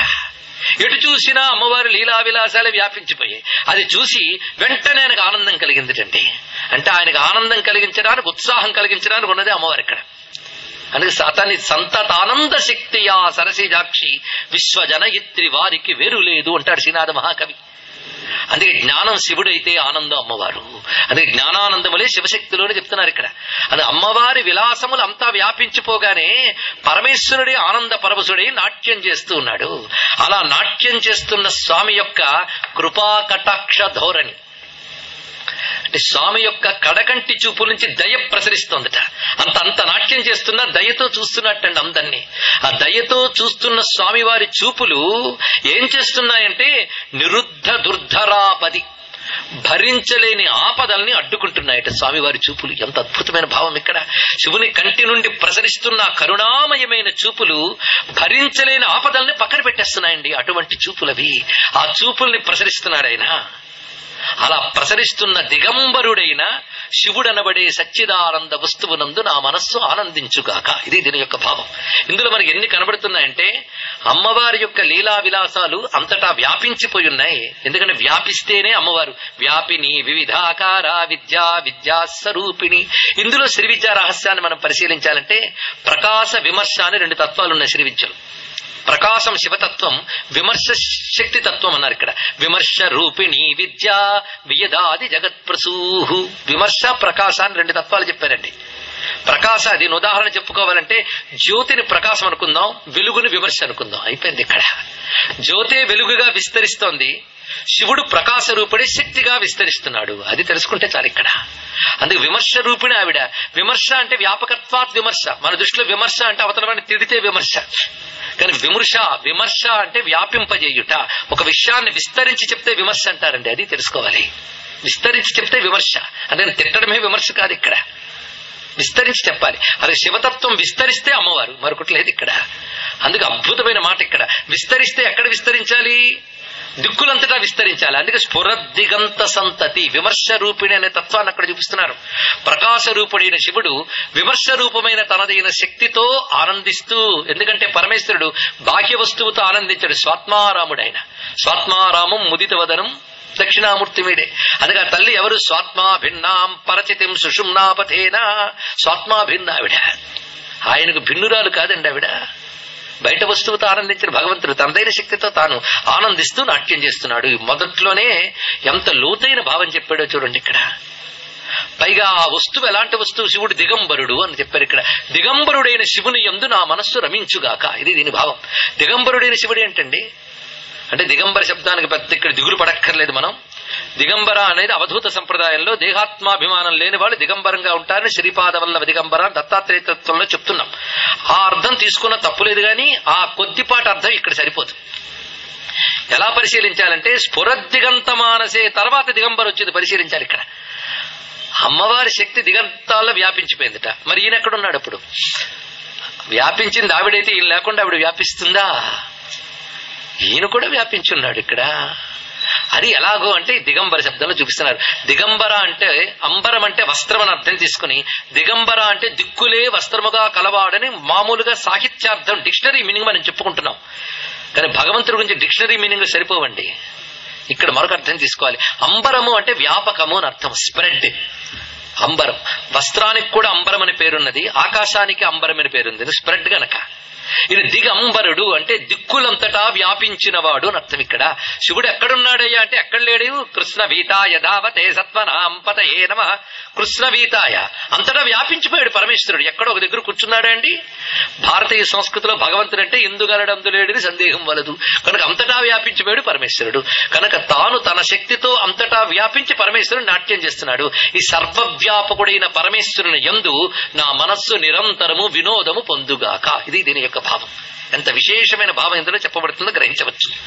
అలాంటి శివుడు నాట్యం చేస్తుంటే సహస్రలోచన ప్రభృత్య శేష లేఖ శేఖర ప్రసూన ధూళి ధోరణి విధూసరాంగ్రిపీఠ భూ భుజంగ రాజమాలయా నిబద్ధ జాట జూటక శ్రియై చిరాయ జాయతాం చకోర బంధు శేఖర. ఇక్కడ మళ్ళీ ఆకాంక్ష చూద్దాం. ప్రతి శ్లోకం చదవగానే ముందు ఆకాంక్ష తీసుకుందాం. ఈ ఆకాంక్షలో మీకు రుచించే మీరు ఎంచుకోవచ్చు. ముందు మనోవినోదం అన్నారు. శివుడు ఎందు మనోవినోదం, ఇది కొందరికి రుచిస్తుంది. ఇప్పుడు చెప్పబోయేది అందరికీ రుచిస్తుంది. శ్రియై చిరాయ జాయతాం. ఈ శివుడు నటరాజుగా నా మనస్సులో ఉండాలి. ఆయన మనస్సులో నటరాజుగా ప్రకాశించడం వల్ల శ్రియై చిరాయ జాయతాం, మాకు చిరకాలము ఐశ్వర్యములు కలుగ్గాక. అంటే ఈ శ్లోక పారాయణం యొక్క ఫలం ఏమిటి? ఐశ్వర్యాలు, సర్వైశ్వర్యములు ప్రసాదించుగాక నటరాజమూర్తి అయిన శివుడు. ఇది శ్లోకంలో ఆకాంక్ష. ఎలాంటి శివుడు? సహస్రలోచన ప్రభృత్య శేషలేఖ శేఖర ప్రసూన ధూళి ధోరణి విదూసరాంగరి పీఠము. ఐశ్వర్యవంతుడంటే మనం ఎవరిని పోల్చుకోవాలండి? ఏదో మన రాజ్యాలకి మన లోకాలకి అధిపతిని కాదు, ముల్లోకాలకి అధిపతి ఒకడు ఉన్నాడు. ఆయన ఎవరు? ఇంద్రుడు. ముల్లోకాలకి అధిపతి ఆయన. ఆ ఇంద్రుడు మహేశ్వర్యవంతుడు. అయితే ఈ శివుడు ఎటువంటి వాడు అంటే త్రిలోకాలకి అధిపతి అయినటువంటి ఆ ఇంద్రుడు ఎవరి పాదాల మీద వాలతాడో ఆయన పరమేశ్వరుడు అండి. ఇప్పుడు ఇక్కడ అంటే ఈయన ఐశ్వర్యం ఎంతటిది. పైగా ఆయన సామాన్యుడు. సహస్రలోచన, సహస్రాక్షుడు అంటే ఇంద్రుడిని అర్థం. 1000 కళ్ళవాడు. 1000 కళ్ళనగానే అవేవో శాప కథలు చెప్పేసి ఇంద్రుడు బొమ్మ వేసినప్పుడు ఒళ్ళంతా కళ్ళు గీసేసి కాదండి. ఇక్కడ 1000 కళ్ళు. ఒక ఆయన అంటాడు, 1000 కళ్ళతో కనిపెట్టుకుంటున్నానండి అంటాడు. లోకంలో 1000 కళ్ళతో కనిపెట్టుకుంటానంటే వాడికి ఉన్నవి 2 కళ్ళు కదండి అని 1000 కళ్ళు ఒంటి మీద వెతకడం కాదు. ఇక్కడ 1000 కళ్ళతో కనిపెట్టుకుంటున్నానంటే అన్ని కోణాల నుంచి పరిశీలిస్తున్నా అర్థం ఇక్కడ. అందుకే ఇంద్రుడు 1000 కళ్ళతో గమనిస్తున్నాడు. అర్థం ఏంటంటే అనంత దర్శన శక్తి సంపన్న. ఇది దీని యొక్క అర్థం.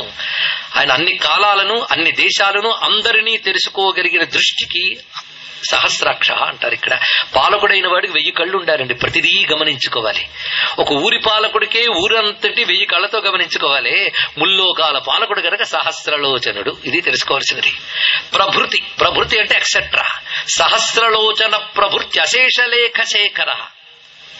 ఇంద్రుడు మొదలైన సమస్త దేవతలు, అశేష అంటే ఒక్కడు కూడా మిగలకుండా అందరూ అని అర్థం. ఇక్కడ ఇంద్రుడితో మొదలుకొని దేవతలందరూ, లేఖ అంటే దేవతలు, శేఖర అంటే దేవతల్లో గొప్పవారు. అందుకే సహస్రలోచన ప్రభృత్ అశేషలేఖ శేఖర. వీళ్ళందరూ కూడా ఏం చేస్తున్నారంటే స్వామివారికి నమస్కారాలు చేశారు. అయితే వాళ్ళందరూ దేవతలు గనక వాళ్ళు కల్పవృక్ష కుసుమాలు ఇవన్నీ అలంకరించుకున్నారండి. దేవతలు, దేవతా స్త్రీలు. వాళ్ళు శివుడు నాట్యానికి సిద్ధపడుతూ ఉంటే మళ్ళీ నాట్యం మొదలెట్టాక ఆ పాదం మాకు దొరుకుతుందో లేదోనని ముందే ఆ పాదాల మీద తలవాల్చట. ఆ తలవాల్చినప్పుడు వాళ్ళ తలకి ఉన్నటువంటి కుసుమాలలో ఉన్న పుప్పొడి శివుని పాదాల మీద పడింది ఇక్కడ. అందుకు దేవతలు నమస్కరించినప్పుడు వారి తలలపై ఉన్న కుసుమాలలో ఉన్న పుప్పొడి ఏ శివుని యొక్క పాద పీఠంపై ఉందో, అది కూడా పాదం మీద కూడా అనడానికి లేదు, పాదపీఠం అంటే శివుని పాదాన్ని తాకే భాగ్యం వాళ్ళకు కూడా లేదండి. పాదపీఠం మీద తలపెట్టట. పెట్టగానే ఆ పాదపీఠం మీద మెత్తని పుప్పొడి పడింది. మరి అందరి దేవతల తలపై ఉన్న పూల పుప్పొడి పడితే అది ఎంత మెత్తగా ఉంటుంది ఆ పాదపీఠం. అందుకే ప్రసూన ధూళి ధోరణి విధూస రాంగ్రిపీఠ భూహు. అలాంటి పీఠంపై పాదం పెట్టి ఆ పాదాన్ని ఎత్తి నాట్యం చేస్తున్నట్టు. ఇప్పుడు ఆ నాట్యం చేస్తున్న శివుడు భుజంగ రాజమాలయా నిబద్ధ జాట జూటక. శివుడు మొత్తం సర్పభూషితుడు. పైగా నాట్యం చేసేటప్పుడు అంత జడని కంట్రోల్ చేయడం మహా కష్టం అండి, ఎంత కాదన్నా.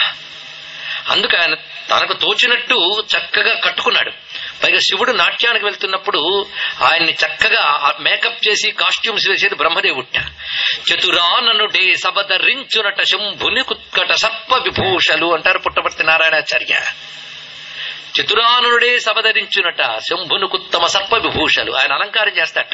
అందుకు ఈయనకి ఆయన జడ బంధించుకుంటే మరికొంచెం చక్కగా జడ బంధించాడు. ఎవరు? బ్రహ్మదేవుడు. బంధించిన తర్వాత ఎంత బంధించినా నాట్యం చేస్తున్నప్పుడు విడిపోవచ్చేమో అంటే ఒక సర్పం నేను గట్టిగా చుట్టు పట్టుకుంటానండి అందుకే అది చుట్టు పట్టుకుంది. అక్కడ భుజంగ రాజమాలయా నిబద్ధ జాట జూటక. ఆ సర్పం చుట్టుకుంది. అలాంటి సర్పం చుట్టుకున్న జడతో ఉన్న చంద్రశేఖరుడు మమ్మల్ని అనుగ్రహించుగాక. ఇది ఆ అనుగ్రహం వల్ల మాకు ఐశ్వర్యం లభించుగాక. ఇది శ్లోకంలో ఉన్న భావం. ఇది చెప్తున్నప్పుడు మనస్సులో మూర్తి కడుతుందా లేదా చెప్పండి. ఇక్కడ అదే దీని యొక్క పరమార్థం, మరొకటి కాదు. ఆ మూర్తి హృదయంలో మెదిల్చే చాలండి పరమార్థం ఇక్కడే లభిస్తున్నది. ఇక్కడ ఇందులో ఉన్న విశేషాన్ని చూద్దాం, ఎంత ఔచిత్యం ఉందో. ముందు వర్ణించింది పాదం. అలాంటి పాదమయ్యా అంటే ఏ శివ పదం దేవతా పదముల కంటే గొప్పదో అటువంటి శివపదము అనగానే శివపదం ఎక్కడుంది? దేవతలందరికీ పైనున్నది, శాశ్వతమైనది అని చెప్పడం ఒకటి. పాదాన్ని వర్ణించిన వెంటనే జటాజూటాన్ని వర్ణించారు. అంటే పాదం తర్వాత జటాజూటం వరకు చెప్పడంతో పాదం మొదలుకొని జటాజూటం వరకు శివస్వరూపం అంతటిని హృదయంలో ఒక్కసారి భాషింపజేశారు. అయితే జడ వచ్చినప్పుడు వెంటనే చంద్రుడిని చెప్పారు. చూడండి ఇక్కడ ఇందాక మనం చెప్పుకున్న జడలు అగ్నిశిఖలకు సంకేతం గనక వెంటనే చంద్రుడిని చెప్తున్నాడు. ఇక్కడ అగ్నిశోమమును ప్రతి దాంట్లో చూపిస్తూ పెడుతున్నాడు. ఇది గమనించవలసిన మరొక అంశం. ఇక్కడ ఇలాంటి స్వరూపం మనకు ఐశ్వర్యములిచ్చుగాక.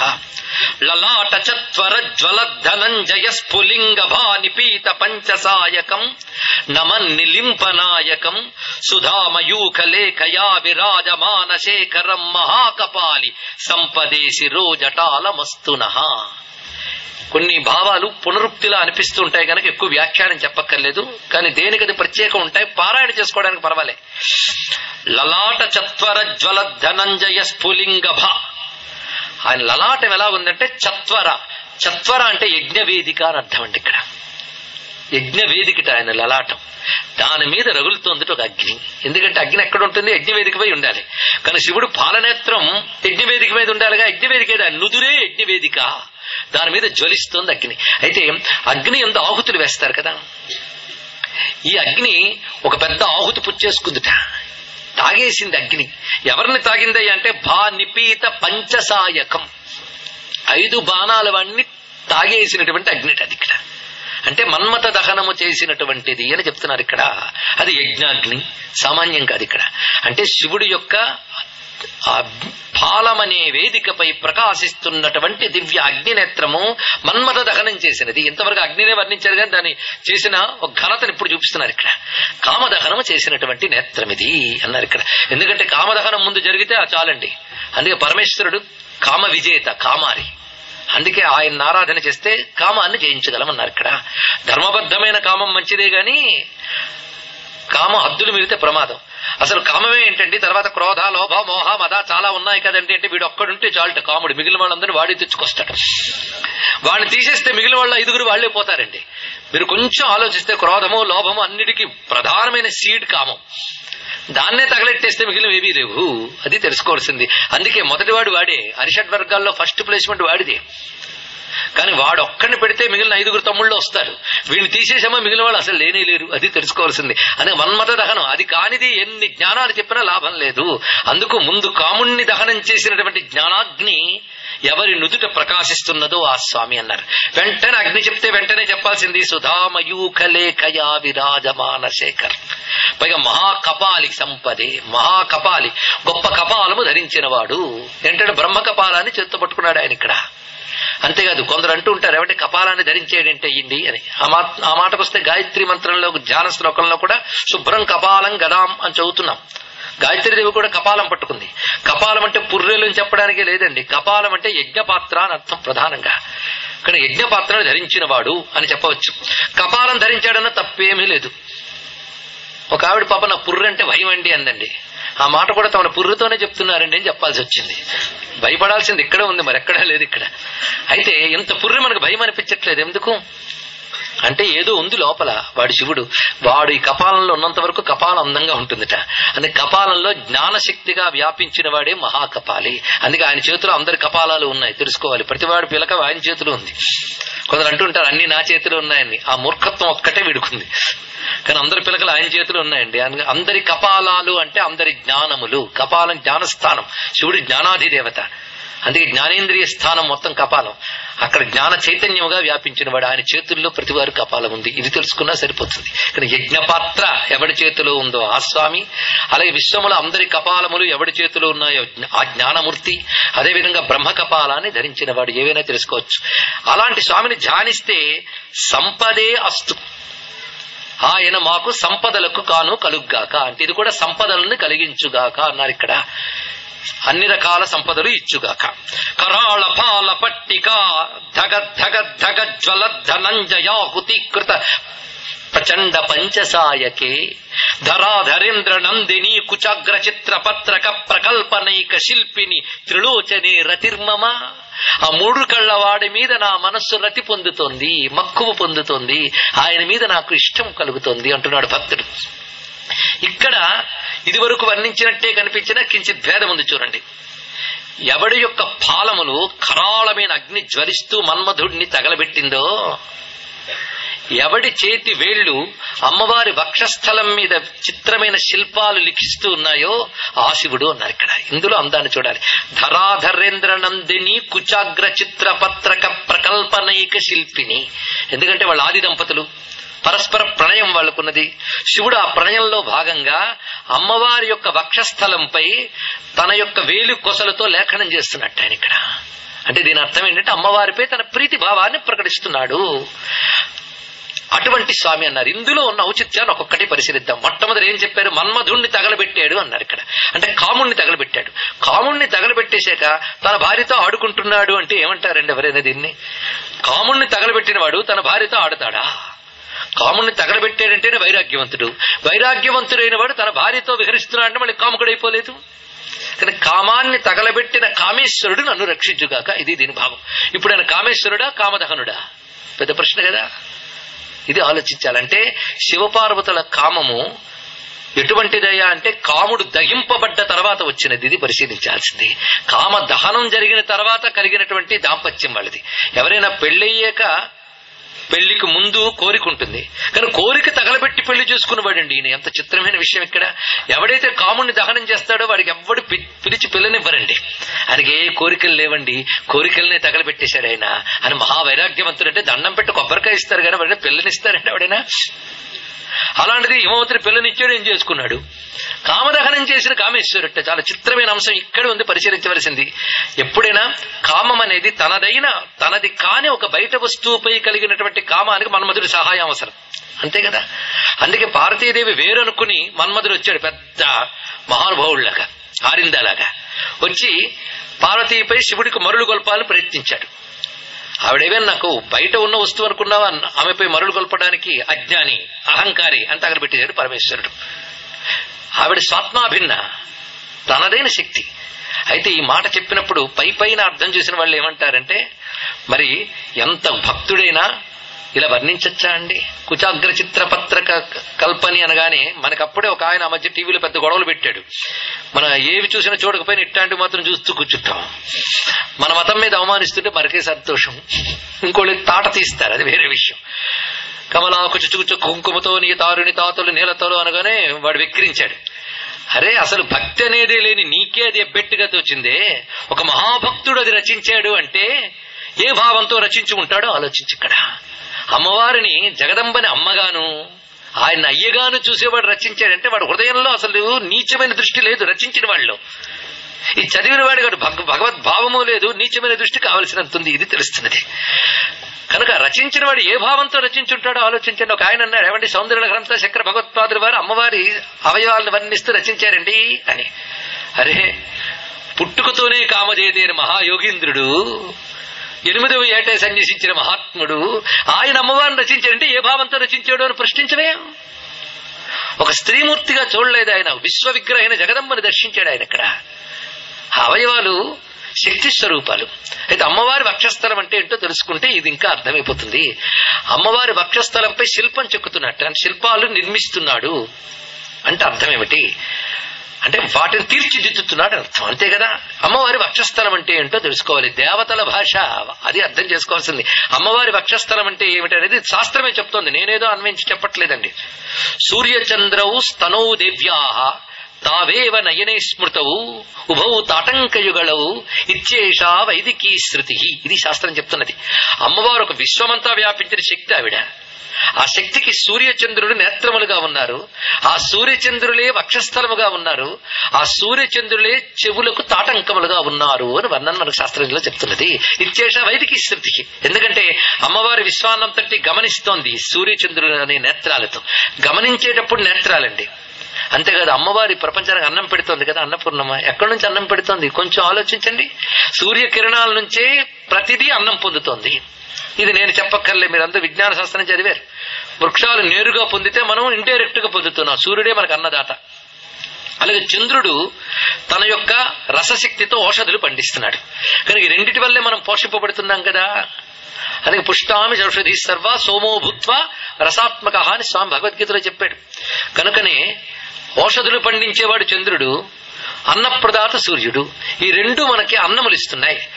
పిల్లలమైన మనకి అమ్మ అన్నం పెడుతోంది అంటే పిల్లలకి అమ్మ నుంచి అన్నము లభించే చోటు ఏది? వక్షస్థలమేగా. ఇక్కడ పురుషుడి దృష్టితో చూడటం కాదు, శిశువు దృష్టితో చూడండి. ఇక్కడ అప్పుడు జగన్మాత యొక్క వక్షస్థలం అనగానే సూర్యచంద్రులు. ఇది తెలుసుకోవాల్సినది. పైగా సూర్యచంద్రులు లోకానికి సాక్షులు కదా. ప్రతివాడు ఏం చేస్తున్నాడు వాడి దగ్గర రికార్డు ఉంటూ ఉంటుంది. నేను చేయలేదన్నా వాళ్ళ దగ్గర రికార్డు ఉంటుందట. ఈ రికార్డు అంతా ఎందుకు పెడతారంటే అమ్మవారి చెవులు వినిపిస్తారట. అమ్మ వాడు చేశారమ్మా నేను సాక్ష్యం అని చెప్తారట. చెవులు వినిపించేటప్పుడు ఎక్కడ ఉండాలి? చెవుల దగ్గర. అందుకే తాటంకాలుగా మారిపోయారు వాళ్ళిద్దరు కూడా. ఎంత విశేషం చూడండి. ఇప్పుడు కుచాగ్ర చిత్ర పత్రక ప్రకల్ప శిల్పిని అంటే అర్థం ఏంటంటే ఆ సూర్య చంద్రుల యందు ఆ శక్తిని విశ్వమునందు వ్యాపింపజేస్తూ ఎవడు నిర్వహిస్తున్నాడో ఆ పరమేశ్వరుడు. ఇది దీని యొక్క అర్థం అండి. వక్షస్థలంపై తీర్చిదిద్దుతున్నాడంటే ఇది అర్థం ఇక్కడ భావించవలసినది. మాతాపితరుల యొక్క దివ్య ప్రణయాన్ని భావించడం వల్ల ఆ భావము తప్పేమీ కాదు. రెండవది, ఈ భావంతో లోతైన అర్థం చూస్తే సూర్యచంద్రుల ద్వారా జగత్తుకి ఆహారం అందించేటువంటి శివుడు. ఎందుకంటే శక్తి శివుని అనుమతి లేనిది, శివుని యొక్క ప్రేరణ లేనిది ఏ పని చేయలేదు. అందుకు ఉభయులకి ఇది అన్వయిస్తున్నది. అటువంటి స్వరూపాన్ని భావిస్తూ ఇందులో కూడా మనం ప్రతి శ్లోకంలో పరస్పర విరుద్ధాలు కనబడతాయి చూడండి. నీరు, నిప్పు, అది పరస్పర విరుద్ధ భావం, కానీ అవన్నీ సమన్వయింపబడుతున్నాయి శంకరుని వద్ద. అలాగే ఇక్కడ కామ దహనం వెంటనే చెప్పాడు, వెంటనే కామేశ్వరి ప్రణయాన్ని వెంటనే చూపిస్తున్నాడు. ఇది ఈ శ్లోకాల్లో ప్రతి శ్లోకంలో గమనిస్తున్నటువంటి అంశం ఇది. ఇలాంటి స్వామి మనకి ఏమి ఇవ్వాలి అంటే ఆయన యందు నా మనస్సు రమించుగాక. నవీన మేఘ మండలీ నిరుద్ధ దుర్ధర స్ఫురత్ కుహూ నిశీతినీతమ ప్రబంధ బద్ధ కంధర నిలింప నిర్జరీధరస్తనోతు కృత్తి సింధుర కళా నిధాన బంధుర శ్రియం జగద్ధురంధర. ఇందులో చెప్తున్నది శ్రియం. ఇది కూడా ఐశ్వర్యమును తనోతు విస్తరింపు చేయగాక. మొదటి శ్లోకంలో శివం తనోతు, ఇక్కడ శ్రియం తనోతు అంటే సంపదల్ని మనకు విస్తారంగా ఇవ్వాలి. ఎవడు? పరమేశ్వరుడు. ఎలాంటి స్వామి అంటే నీలకంఠుడు అని వర్ణించారు. ఇక్కడ శివుడి యొక్క కంఠాన్ని ధ్యానిస్తున్నాం. నీలకంఠుడు అనగానే మనకు తెలియవలసింది దయామూర్తి. జగత్తుని రక్షించడం కోసం విషాన్ని తన కంఠంలో దాచుకున్నటువంటి వాడు. శివరాత్రి నాడు నీలకంఠ స్మరణ చెయ్యాలి అన్నారు. ఇక్కడ మన భాగ్యం. శ్రీ నీలకంఠాయ నమ శివాయ. ఆ స్వరూపాన్ని భావన చేద్దాం. నవీన మేఘ మండల నీలకంఠ ఎలా ఉందో వర్ణిస్తున్నారు. అప్పుడే దట్టముగా పట్టిన మబ్బులు ఎలా ఉంటాయి? నల్లగా ఉంటాయి. నవీన మేఘ మండలి. ఎప్పుడు పట్టే కూడా అవి కుహూ నిశీధిని. కుహు అంటే అమావాస్య, కటిక అమావాస్య అంటే కొన్ని అమావాస్యల్లో కొన్ని లేత కాంతి కళలు ఉంటాయట. కానీ అసలు కాంతి కళలు లేని అమావాస్య, కటిక చీకటి అమావాస్యను కుహు అంటారు. అమావాస్యలో వెరైటీలు, పూర్ణిమలో వెరైటీలు మన శాస్త్రాలు చాలా చెప్పాయి. శనివాలి, కుహు, అమావాస్య ఇవన్నీ అమావాస్యల వెరైటీలు. రాక, పూర్ణిమ ఇవి పూర్ణిమల్లో భేదభావాలు. ఇప్పుడు కుహు అంటే గాఢమైన అమావాస్య. ఆ గాఢమైన అమావాస్య నాడు పట్టిన మబ్బు ఎలా ఉంటుందో అలాంటి రంగుతో ఉన్న కంఠం ఉన్నవాడు అన్నారు. ఇక్కడ నల్లని కంఠాన్ని పోల్చడానికి ఎలా పోల్చారో చూడండి. ఇక్కడ అంత నల్లని కంఠంట, అంత నల్లని కంఠంతో కూడినటువంటి వాడు ప్రబద్ధ బంధ కంధర. అలాంటి కంఠంతో ఉన్నాడు. నిలింప నిర్జరీధర, పైన తెల్లని గంగ, కంఠంలో నల్లధనం, పైన గంగ తెల్లధనం. అటు తెలుపుని ఇటు నలుపుని కూడా సమన్వయపరిచినటువంటి స్వామి. కృత్తి సింధుర కళా నిధాన బంధుర. మళ్ళీ ఎక్కడెక్కడ రెండు తెలుపు నలుపులు చూపించాడు కదా, మరొక తెలుపు నలుపు చెప్తున్నాడు చూడండి. కృత్తి సింధుర. కృత్తి అంటే చర్మము. ఏ చర్మం అది? గజ చర్మం. గజ చర్మం ఎలా ఉంటుందండి? నల్లగా ఉంటుంది. ఈ గజ చర్మాన్ని కట్టుకున్నట్ట. కృత్తి సింధుర అది కట్టాడు. నల్లతనం చెప్తే వెంటనే తెలుగు చెప్పాలి కదా. కళానిధాన బంధుర. కళానిధానుడు అంటే చంద్రుడు. ఆ చంద్రుణ్ణి తన తలపై పెట్టుకున్నట్ట. అందుకే ఒకవైపు స్వామివారు నల్లని కంఠము, తెల్లని గంగ, నల్లని గజ చర్మము, తెల్లని చంద్రవంక ధరించి ఉన్నాడు అన్నారు. అయితే కళానిధాన బంధుర అనే చాలా చమత్కారమైన మాట. కళానిధాన బంధుర, కళలన్నిటికీ నివాసమైన వాడు ఎవడితో ఉన్నాడో ఇదొక అర్థం.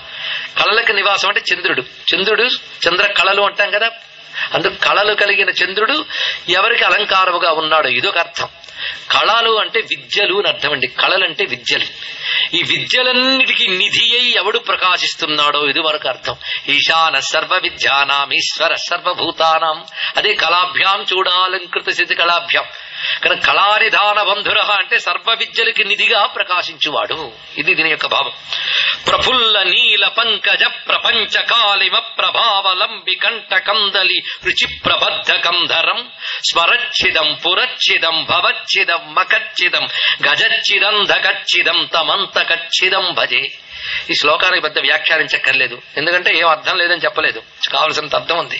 కానీ తర్వాతి శ్లోకాన్ని వ్యాఖ్యానించుకుని ఇదివరకు శ్లోకాలతో కలుపుకుంటే సరిపోతుంది. ఇక్కడ కొన్ని చదువుకోవడానికి పర్వాలేదు, వ్యాఖ్యానించుకోవడానికి కొన్ని చెప్పుకుంటూ కొన్ని చెప్పక్కర్లేదు, అదొక సౌకర్యం. ఇక్కడ చెప్తున్నది స్వామి యొక్క కంఠాన్ని ఎంతవరకు నల్లని మబ్బుతో, అది అమావాస్య రాత్రి పట్టేసిన మబ్బుట, అలాంటి మబ్బుతో పోల్చారా? ఇక్కడ దేంతో పోల్చారు చూడండి. మళ్ళీ నల్లని కంఠమే చెప్పాడు కదండి అని, కానీ పోలికలో మరొక ఏదో చెప్పదలుచుకున్నాడు. అదేమిటంటే ప్రఫుల్ల నీల పంకజ ప్రపంచకాలి మచ్చట, బాగా వికసించిన నల్ల కలువ లాంటి నల్లదనము కలిగిన కంఠం ఉన్నవాడు అన్నాడు ఇక్కడ. అంటే కంఠం నల్లగా ఉందనే కాకుండా నల్లని కలువులా ఉందిటండి. కలువు ఎంత అందంగా ఉంటుంది. అసలు విషం ఎప్పుడైనా అందంగా ఉంటుందా? ఇది ప్రశ్నించాలి మనం. విషం చాలా అందముగా ఉన్నది అని ఎవ్వడు అనడు, అది భయపెట్టేదే విషం అక్కడ. కానీ అంత భయంకరమైన విషయం అది వస్తేనే పరిగెత్తారు అందరూ కూడా క్షీరసాగర మదన సమయంలో. కానీ ఆయన కంఠంలో అలంకరించుకున్నా కానీ మాత్రం భజన చేస్తూ చూస్తున్నారు అక్కడ. అంటే విషం బయట ఉంటే ప్రమాదం, శివుడి దగ్గర ఉంటే అలంకారం. అంటే భయంకరమైన విషయాన్ని కూడా అలంకారంగా మార్చాడండి స్వామి అక్కడ. అప్పుడు మనం ఓపిక్గా తీరిగ్గా కూర్చి డీటెయిల్ స్టడీ చేస్తున్నాం. అది ఆయన కంఠంలో ఉంటే, అదే అక్కడ బయటకు వస్తే మనం తట్టుకోలేం. అందులో శివుడిలోని వస్తువుగా చూస్తే భయమే లేదు, ఇది తెలుసుకోవాల్సింది ఇక్కడ. ఆయన భయపడలేదు భక్తుడు. ఏమంటున్నాడు? మెత్తగా ఉందయ్యా, నల్ల కలువులా ఉంది. చూసారు అలంకారాలు కూడా దానికి. ఇక్కడ నల్ల కలువులా ఉంది అంటే దానిలో మార్ధవం ఉందిట. అంటే శివుడి నీలకంఠ ఏం చెప్తోందంటే కరుణని చెప్తుంది, జగత్తుని రక్షిస్తున్నాను కరుణ చెప్తుంది. కరుణ ఇప్పుడు మృదువైన గుణమేగా, అందుకే ఆ కంఠంలో నలుపుదనం కూడా కరుణని చెప్తోంది కనుక మృదువైన నల్ల కలువులా ఉందని వర్ణించారండి ఇక్కడ. అది తెలుసుకోండి. అది బొగ్గులా ఉంది, నల్ల రాయిలా ఉంది అనకుండా నల్ల కలువలా ఉంది అనగానే కరుణ అనే మెత్తదనము ఆ కంఠము ద్వారా ప్రకటీకరింపబడుతోంది అనే భావాన్ని అంత చక్కగా చూపించారు ఇక్కడ. ఈయనెవడయ్యా అంటే స్మరచ్ఛేదం పురచ్ఛేదం భవచ్ఛేదం మకచ్ఛేదం. ఇది వింటూ ఉంటే భలే ఉత్సాహంగా ఉంటుంది ప్రతివాడికి. పొరపాటు నిద్రపోతున్న వారు కూడా లేచి కూర్చుంటారు, అంత అద్భుతమైన శబ్దభావం. అయితే ఈ శబ్దభావం తర్వాత శ్లోకంలో కొనసాగుతుంది కనుక బాగలేదు. ఛిదం అంటే ఛేదించిన వాడు, స్మరచ్ఛిదం పురచ్ఛిదం. మన్మధుణ్ణి ఛేదించిన వాడు, త్రిపురాన్ని ఛేదించిన వాడు అర్థం. ఈ అర్థం తర్వాత శ్లోకంలో మరింత స్పష్టమవుతుంది. అఖర్వ సర్వ మంగళా కళాకదంబ మంజరీ రసప్రవాహ మాధురీ విజృంభణా మధువ్రతం స్మరాంతకం పురాంతకం భవాంతకం మకాంతకం గజాంతకం ధకాంతకం తమంతకాంతకం భజే. చూసారా? అర్థం కాకపోయినా కావలసినది అర్థమైపోయింది, అవునా లేదా? తాండవం కనబడిందా లేదా? ఎప్పుడైనా నాట్యం చేసేప్పుడు వాడే శబ్దములు తక ధిమి ఇవే కదా. అందుకే తకం తకం తకం ఎన్ని మార్లు వచ్చిందండి. ఊరికినా తకతకలు కావు, దీనికి అర్థం ఉంది ఇక్కడ. ఈ అర్థాన్ని పరిశీలిద్దాం. అయితే ముందుగా అకర్వ సర్వమంగళా కళాకదంబ మంజరి, అది అద్భుతంగా చూపిస్తున్నాడు. శివుడు ఎంత నాట్యం చేశారంటే ఉత్సాహపరిచే వాళ్ళు ఎవరో ఒకరు ఉండాలండి. ఎందుకంటే సభలోకి వచ్చి విద్య ప్రదర్శించాలి అంటే ఉత్సాహంగా చూసేవాళ్ళు, ఉత్సాహంగా వినేవాళ్ళు ఉండాలి. అదే మీరు చెప్పండి, మేము నిద్రపోతామంటే వాడి ప్రకటిస్తాడు చెప్పండి. ఇక్కడ చాలా దౌర్భాగ్యకరమైన అంశం అది. అయితే రెండు రకాల వాళ్ళు ఉండాలండి. ఏ కళ ప్రదర్శించినా, నాట్యం గాని సంగీతం గాని ఎనీ ఆర్ట్స్, దాన్ని పెర్ఫార్మ్ చేసేటప్పుడు దాని రిసీవర్స్ శ్రోతలు వాళ్ళు ఎలా ఉండాలయ్యా అంటే రెండు లక్షణాలు ఉండాలి. ఒకటి ఆహాను ఆనందించగలిగే లక్షణం ఉండాలి. రెండు ఎక్కడ ఏది బాగుందో చెప్పగలిగేటువంటి నాలెడ్జ్. రెండొకటి. కొంతమంది ఆనందిస్తూ ఉంటారు కానీ చెప్పలేరు. సాధారణ ఒక మహావిద్వాంసుడు గాని ఒక అద్భుతమైన పాండిత్యాన్ని ప్రకటిస్తే సామాన్యులు బాగుంది బాగుందని తలూపుతారు కానీ అందులో ఏది బాగుందో చెప్పాలంటే మరో విద్వాంసుడైతేనే చెప్పగలడండి. కానీ దురదృష్టం ఏంటంటే ఒక విద్వాంసుడు గొప్పతనాన్ని మరో విద్వాంసుడు పొగడ్డు, అది లోక నైజం. అది సామాన్యులా ఏదో బాగుందంటారు కానీ ఏది బాగుందో చెప్పలేరు, వచ్చింది బాధ. అందుకే మనకు అధ్యక్షులను ఒకరు ఉంటూ ఉంటారు ఎప్పుడైనా సభల్లో. అధ్యక్షులు అంటే ఎవరు ఎక్కువ డొనేషన్ ఇస్తే వాడు, లేదా ఎవడు ఊళ్ళో విఐపీఓ వాడు కాదండి, వాడి మధ్యలో చెడిపోవడానికి పనికొస్తాడు. అధ్యక్షుడు అంటే అధివసించి వీక్షించేవాడు, ప్రతి అంశము బాగా తెలిసిన వాడై దానిలో ఉన్నటువంటి లోటు పాటు గొప్ప అన్ని చెప్పగలిగేటువంటి నాలెడ్జ్ ఎవరికి ఉంటుందో మన అధ్యక్షుడిగా పెట్టాలట. ఇప్పుడు శివుడి నాట్యం ఇది సభేగా, ఎంతైనా ఆర్ట్ పెర్ఫార్మెన్సే. అక్కడ కూర్చున్న వాళ్ళందరూ భలే తలకాయలు ఊపేవాళ్లే, పొరపాటు నిద్రపోయేవాళ్ళు లేడు, అదొకటి అదృష్టం. అందరూ వచ్చిన వాళ్ళ అమరులు, ఋషులు, భక్తులు అందరూ ఉన్నారు అక్కడ. అందరూ ఆహో ఓహో అంటున్నారు. కానీ శివుడి నాట్యంలో ఏది బాగుందో చెప్పగలిగే దమ్ము ఎవరికి ఉందండి ఇక్కడ? అందరూ కూడా బాగుందని చప్పట్లు కొడతాం కానీ మేమేమీ వ్యాఖ్యానించలేమండి అన్నట్ట. కానీ ఏది బాగుందో చెప్పగలిగేవాడు అక్కడ కూర్చుంటే చెప్పేవాడికి మరింత ఉత్సాహం, నాట్యం చేసేవాడికి మరింత ఉత్సాహం. అలా శివుడి యొక్క నాట్యంలో గొప్పతనం చెప్పగలిగేవాళ్ళు ఒక్కడే ఉన్నట్ట. ఆవిడెవరయ్యా అంటే అమ్మవారు. ఆవిడ కూర్చుందిరండి. ఆవిడ కూర్చుంటే నాకు ఉత్సాహం, లేకపోతే ఆయనకి నిరుత్సాహమే. గ్రహించేవాళ్ళంటే ఉత్సాహం, వినేవాళ్ళు తల్లూపుతూ చక్కగా గ్రహిస్తూ ఉంటే ఉపన్యాసం అరగంటైనా సాగుతుంది. ప్రారంభించిన దగ్గర నుంచి ఎప్పుడెప్పుడు లేపుతాడా అని చూస్తూ ఉంటే ఆ మధ్యలోనే ఆగిపోతుంది. ఏం చేస్తాం ఇక్కడ? ఆ ఉత్సాహం పుట్టాలి. ఉత్సాహం పుట్టించడానికి ఆవిడ కూర్చుందిట. అందుకే ఆయన సభలో అధ్యక్షురాలుగా ఎవరిని కూర్చోబెట్టారంటే కైలాస శైల భవనే త్రిజగజ్జనిత్రీం గౌరీం నివేశ్య కనకాంచిత రత్నపీఠే నృత్యం విధాతుం అభివాంఛతి సులభాని దేవా ప్రదోష సమయేను భజంతి సర్వే అని స్కాంద పురాణంలో చెప్తున్నారు. ఇక్కడ కైలాస శైల భవనే, కైలాస శైల భవనం అండి, అక్కడుంది పెద్ద నాట్య వేదిక. శివుడు నాట్యానికి రావాలి. ఆయన వచ్చే ముందు ఈవిడ్ని అలంకారం చేసి చెలికత్తెలు తెచ్చి ఆవిడకి ఎత్తైన సింహాసనం మీద ఆ వేదిక పైన ఒక పక్క కూర్చోబెట్టారట. సింహాసనం మీద త్రిజగజ్జనిత్రీం, ముల్లోకాల తల్లి ఆవిడ, జనయిత్రి జనని. ఆవిడ్ని గౌరీం నివేశ్య కనకాంచిత రత్నపీఠే, అక్కడ కూర్చోబెడితే ఆ వచ్చేవా అన్నట్టు. అప్పుడు ఆయనకు ఉత్సాహం వచ్చి నృత్యం విధాతుం అభివాంఛతి. ఎందుకంటే ఆవిడ అన్ని కళలకి గుత్తి అండి. ఆవిడ అన్ని కళలు ఆవిడ దగ్గర ఉన్నాయి. కళానిధి కావ్య కళ రసజ్ఞా రససేవది, కళల గుత్తి ఆవిడ. కళల్లో ఉన్న రసజ్ఞత తెలిసినటువంటి ఆవిడ. అందుకే అకర్వ సర్వమంగళ కళా కదంబ మంజరీ రస ప్రవాహ మాధురి విజృంభణ మధువ్రతం. ఆవిడ కళా కదంబ మంజరి. కదంబం అంటే గుత్తి, మంజరి అంటే అన్ని పువ్వులు ఒకదానికి గుచ్చుగా ఉంటే దానికి చెప్పుకోవాలి ఇక్కడ. అందుకే రకరకాల పువ్వులు కలిస్తే కదంబం, అవన్నీ కలిసి గుత్తిగా ఉంటే మంజరి. అంటే కళా కదంబ మంజరి. ఏ కళలు? అన్ని కళలు. సృష్టిలో ఉన్న సర్వ కళల పూల గుత్తిలో కూర్చుంది ఆవిడ అక్కడ. పైగా సర్వమంగళ, అన్ని మంగళకరమైన స్వరూపము. అందుకే మంగళకరమైన సర్వ కళలు, కళ అంటే విద్యలు, సర్వ విద్యల స్వరూపంగా ఉంది ఆ తల్లి అక్కడ. అయితే ఈ కళలు మంగళములు అమ్మవారి దగ్గర ఎలా ఉన్నాయి? అఖర్వ. అఖర్వ అంటే ఏ లోపము లేనిది అన్నట్టు ఇక్కడ. అంటే పరిపూర్ణమైన అన్ని మంగళములతో కళలతో శోభిల్లుతున్న పూల గుత్తిలా అమ్మవారు ఉన్నట్ట.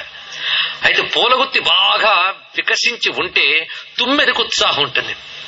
అప్పుడు ఆ తుమ్మెద డాన్స్ చూడాలండి, రెక్కలు అల్లార్చుతూ చేస్తుందట. ఎందుకంటే తుమ్మెదకి మధువ్రతం అని పేరుంది. మధువ్రతం అంటే మకరందమును మాత్రమే వరించున్నది. మనకు వ్రతం అంటే తెలియాలి. ఇదే మనందరం శివరాత్రి వ్రతం కదా. వ్రతమా ఏమో, అవునేమో. మధువ్రతం ఎంత పేరు, అంత అద్భుతమైన పేరు పెట్టారు. ఎందుకంటే అంత పువ్వు కనబడుతున్నా ఆ తుమ్మెదకి మధు మీదే దృష్టి అండి. ఇప్పుడు ఆ పువ్వును మనము చూస్తాం, మధువు కనబడుతుందా మనకి? మధువు మనకు అక్కరాలేదు, కనబడదు. కానీ పువ్వులో మకరందం లేదని ఎవడు అనం. కానీ కనబడిందా? కనబడలేదు. అలాగే ప్రపంచం ఒక పువ్వు లాంటిదిట, భగవంతుడు మకరందం లాంటివట. అది ఉందని మనకు తెలుసేమో కానీ లాగడం మనకు తెలియదు. పువ్వులో మకరందం ఎలా తీయాలో తుమ్మెదకు తెలుసు, ప్రపంచంలో పరమాత్మను ఎలా పట్టుకోవాలో యోగులకు తెలుసండి. ఇది దాని టెక్నిక్ దాన్ని, వీళ్ళ టెక్నిక్ వీళ్ళకి. అది మధు వ్రతం అనే పేరు గొప్పగా చెప్పారు ఇక్కడ. తుమ్మెదకి మధువుని పట్టడమే వ్రతం. లేకపోతే పువ్వు ఎంతందాగా ఉన్నదో చుట్టూ తిరగదు, అది దాని దృష్టంతో మధువు మీదే. అలాగా ఇక్కడ అమ్మవారు కూర్చుని ఉన్నప్పుడు శివుడు ఎలా ఉన్నాడంటే అమ్మవారు పూల గుత్తిలాగుంటే పరమేశ్వరుడు తుమ్మెదలాగున్నట్టు. ఇక్కడ పూల గుత్తిని చూడగానే తుమ్మెదకు ఉత్సాహం పుట్టినట్టు అమ్మవారిని చూడగానే పరమేశ్వరుడికి ఉత్సాహం పుట్టి చేతులు కాళ్ళు కదిలిస్తూ నాట్యం చేస్తున్నాడండి అన్నారు ఇక్కడ. అందుకే అకర్వ సర్వ మంగళ కళా కదంబ మంజరి రసప్రవాహ మాధురి విజృంభణ మధువ్రతం. అదే శివనాట్యం అమ్మ ఆనందం కోసం, అమ్మ కూర్చోవడం శివుడు ఉత్సాహం కోసం, ఒకరి కోసం ఒకరు, వారిద్దరూ మన కోసం. ఇది తెలుసుకోవాల్సినది. అందుకు శివునికి ఉత్సాహం అమ్మవారు, ఉత్సాహ శక్తి, ప్రేరణ శక్తి. దేవం దేవం రాధసే చోదయంతీం, శివుని ప్రేరేపించే శక్తి అని చెప్పడం ఇక్కడ. ఇదే చోదయిత్రీ శక్తి. శివునికి ప్రేరణ, ఆయన శక్తి, ఆ శక్తి అక్కడ కూర్చుందనమాట. అందుకే విశ్వమే శివనాట్యం అనుకుంటే విశ్వరూప శివనాట్యం చేయడానికి ఆయనకు ఉత్సాహం పుట్టించి విశ్వాన్ని నడిపిస్తున్నది అమ్మవారు. అది దీనిలో గమనించుకోవాల్సిన మరొక అంశం. ఇంత అందంగా నాట్యం చేస్తున్న ఆయన స్మరాంతకం పురాంతకం భవాంతకం మకాంతకం గజాంతకం దకాంతకం తమంతకాంతకం భజే. వినడానికి బాగుంది కానీ దీని నిండా ఉన్నది మర్డర్ హిస్టరీ అండి సామాన్యంగా. ఇక్కడ ఇప్పుడు ఎన్ని మర్డర్లు చేశాడో లిస్ట్ చెప్పారు ఇక్కడ, ఇంకోటి కాదు. అదే ఏదో నాట్యం చేస్తూ ఉంటే అవన్నీ తిరగదోడతారా? చేశాడు, మరి చేస్తే చేశాడు కానీ తిరగదు. మీరు నువ్వు వీడిని చంపవాడిని వీడిని చెప్పవాడి పెద్ద స్తోత్రమే. ఎవరెవరిని చంపాడు లిస్టు చూడండి. అంతకం అంటే నశింపజేయువాడు, ఇది అర్థం ఇక్కడ. ఎవరెవరిని నశింపజేశాడు లిస్ట్ ఇది. స్మరాంతకం మన్మథుణ్ణి తగలబెట్టినవాడు, పురాంతకం త్రిపురాసుర సంహారం చేసినవాడు, భవాంతకం ఆశ్రయించిన భక్తులకి సంసారమే లేకుండా చేస్తాడు. సంసారం అంటే జననము మరణము జననము అది లేకుండా చేస్తాడు. భవాంతకం మఖాంతకం యజ్ఞాన్ని నశింపజేసిన వాడు, దక్ష యజ్ఞ విధ్వంసనం. గజాంతకం గజాసుర సంహారం చేశాడు. అంధకాంతకం అంధకాసురుడనే ఒక రాక్షుడిని చంపాడు. చివరికి అందరినీ చంపేవాడిని చంపాడు. అంతకాంతకం అంతకుడంటే అన్నిటినీ నశింపజేసేవాడు. ఎవడైనా హాయిగా అనండి యముడు. ఆ యముడికి యముడు ఈయన, కాలుడికి కాలుడు కనుక చివరికి అందరినీ నశింపజేసేవాడిని నశింపజేశాడు. ఇది దీనిలో చెప్తున్నది. అయితే ఆయన అందరిని నశింపజేస్తే నాకేం ప్రయోజనం? మన దగ్గర వీళ్ళెవరూ ఇంకా నశించకుండా ఉన్నారు గనక నశింపజేయమని అడగడం ఇక్కడ. ఇందులో ఉన్నది అది భావం. ఇది ఒక్కడ అర్థం చేసుకోగలిగితే తాండవ స్తోత్రకర్తకి ఇంత జ్ఞానం ఉన్నదా? ఉంది. మనం చూద్దాం ఇక్కడ, ఒక్కొక్కటి భావిద్దాం. మొట్టమొదటి స్మరాంతకం, చివరిది అంతకాంతకం. స్మరుడంటే ఏమని చెప్పుకున్నాం? మన్మథుడు. చివరి యముడు, వాడు కాలుడు. అది మొదటివాడు కాముడు, చివరివాడు కాలుడు. పుట్టుకకి కారణం కాముడు, మరణానికి కారణం కాలుడు. శివుణ్ణి ఆశ్రయిస్తే ఏం చేస్తాడంటే పుట్టుకకి కారణమైన కామం లేకుండా చేశాడు, మరణానికి కారణమైన కాలుడు లేకుండా చేశాడు. అని ఎవడైతే శివుణ్ణి ఆశ్రయిస్తాడో వాడికి ఇంకా జనన మరణాలు ఉండవు. ఇది దీని యొక్క భావం ఇక్కడ గమనించుకోవాల్సింది. అయితే జననము మరణము చెప్పాయి, రెండూ పోతే మరి జన్మ లేదు. కానీ ఇప్పుడు ప్రస్తుతం జననానికి మరణానికి మధ్యలో ఉన్నాంగా మనం. ఎన్ని పోగొట్టుకుంటే చివరిది పోతుందో ఆలోచిద్దాం. ఎన్ని పోగొట్టుకోవాలి మధ్యలో చూద్దాం. కనుక ఈ స్మర అంతక మధ్యలో ఉన్నది ఒక్కొక్కటి త్రిపురాలు. ఈ త్రిపురాల్ని సంహరించాడు. త్రిపురాసుర సంహారం అంటే ఏమిటి? త్రిపురాసుల్ని సంహరించాడు. ఎవరు వారు అంటే పురాణాల్లో ఉన్నారండి. విద్యున్మాలి, తారకాక్షుడు, కమలాక్షుడు, ముగ్గురు రాక్షసులు. వాళ్ళు కాదు, ఈ ముగ్గురు ఎవరో ఇక్కడ చూద్దాం. మనకి స్థూల సూక్ష్మ కారణాన్ని 3 శరీరాలు ఉన్నాయట. పుట్టుక పొందిన శరీరంలో 3 ఉంటాయి, స్థూల సూక్ష్మ కారణ. ఈ 3 శరీరాలు నేను అనే అజ్ఞానం ఒకటి ఉంది మనకి కావలసినంత. ఆ అజ్ఞానం అంత తేలిగ్గా పోదది. మనిషి మరణిస్తే స్థూల దేహం పోతుంది కానీ సూక్ష్మకారణ దేహాలు ఉంటాయి. వీడు చేసిన కర్మలు బట్టి మరో స్థూల దేహం వస్తూ ఉంటుంది. ఈ 3 దేహాలు నేననే అజ్ఞానం ఎప్పుడు ఉంటుంది. ఈ 3 దేహాలు నేననే అజ్ఞానం పోతే ఇంక మోక్షమే. కనుకనే కామం వల్ల జన్మ పొందాం. ఇందులో క్రమంగా మనకు తెలివితేటలు పెరిగి గురువుల సాంగత్యంతో, గురువుల దగ్గర శిక్షణలో మన ఆత్మవిచారణ చేసి ఈ 3 దేహాలకు అతీతమైన తత్వమే నేను అని ఎరుకలోకి వెళ్ళాలి. రమణ మహర్షి చెప్పినట్లుగా అది వెళ్ళాలి అంటే ఆయన అనుగ్రహం లేనిది రాదుట. అందుకే పురాంతకం అంటే స్థూల సూక్ష్మ కారణ దేహములు నేననే అజ్ఞానమును పోగొట్టువాడు. ఇది దీని యొక్క అర్థం. ఎప్పుడైతే అది పోయిందో ఇంక ఈ సంసారంలో కలిగేటువంటి భవము అంటే సంసారంలో కలిగే మిథ్యలు, ఈ మిథ్యలు నెట్టి తొలగించువాడు భవాంతకం. ఇక మఖాంతకం, ఇది చాలా లోతైన అర్థం అండి. నా అదృష్టవశాత్తు ఉపనిషత్ పాఠాలు చదువుకునే పెద్దవాళ్ళు చాలా మంది వచ్చారు. వాళ్ళ సాకేత్ పాసులే కారు, బయట నుంచి వచ్చారు చాలా మంది. మఖాంతకంలో చాలా ఉంది. మఖము అంటే యజ్ఞం, యజ్ఞాలంటే కర్మలు. ఈ కర్మలు చేస్తూ చేస్తూ చేస్తూ ఎంతకాలం? కర్మలు వద్దని కాదు, కానీ కర్మల్లో కొట్టుమిట్టాడకు, కర్మల్ని దాటిన స్థితికి వెళ్ళాలి. మఖాంతకం అంటే కర్మలను నశింపజేయువాడు, ఇది ఒక అర్థం. అయితే ఆ యజ్ఞం ఏది? దక్ష యజ్ఞం. దక్ష యజ్ఞం అంటే ఏమిటి? ఇది ఒకటి తెలియాలి కదా. దక్ష యజ్ఞం అంటే ఆధునిక నాగరికతకు మరో పేరు దక్ష యజ్ఞం. ఇది ఒక్క మాట. ఎందుకంటే ఈశ్వరుడు ఎవడయ్యా? వాడెవడు మధ్యలో? వాడేమీ లేదు, అంతా నా నిర్వాకమే అనుకున్నాడు. ఎవడు? దక్షుడు. అయితే మరి ఈశ్వరుడి శక్తి నా కూతురు అనుకున్నాడు. ఈశ్వరుడి శక్తి అంటే ప్రకృతి. ప్రకృతి మనందరికి కనిపిస్తుంది, కానీ ప్రకృతిని మనం ఏమనుకుంటాం? నేను ఎలా చెప్తే అలా వింటుంది అనుకుంటాం, అవునా లేదా? కనుక నా కూతురు ఎలా చెప్తే అలా వింటుంది అనుకున్నాడు దక్షుడు. ప్రకృతి నేను ఎలా చెప్తే అలా వింటుంది అనుకుంటున్నాం మనం, అంతే కదా. కానీ ఆ ప్రకృతి చెప్పింది నేను పరమేశ్వరుడు సొత్తుండ్రా, ఆయన కాదంటే నేను నాశనం చేస్తాను జాగ్రత్త అని చెప్పింది ఆవిడ. కానీ పరమేశ్వరుని పక్కన పెట్టి ప్రకృతిని లొంగ తీసుకుని ప్రకృతి నావశమే అనుకుంటే ఏమవుతుందో దక్షుడు చెప్పాడు ఇక్కడ.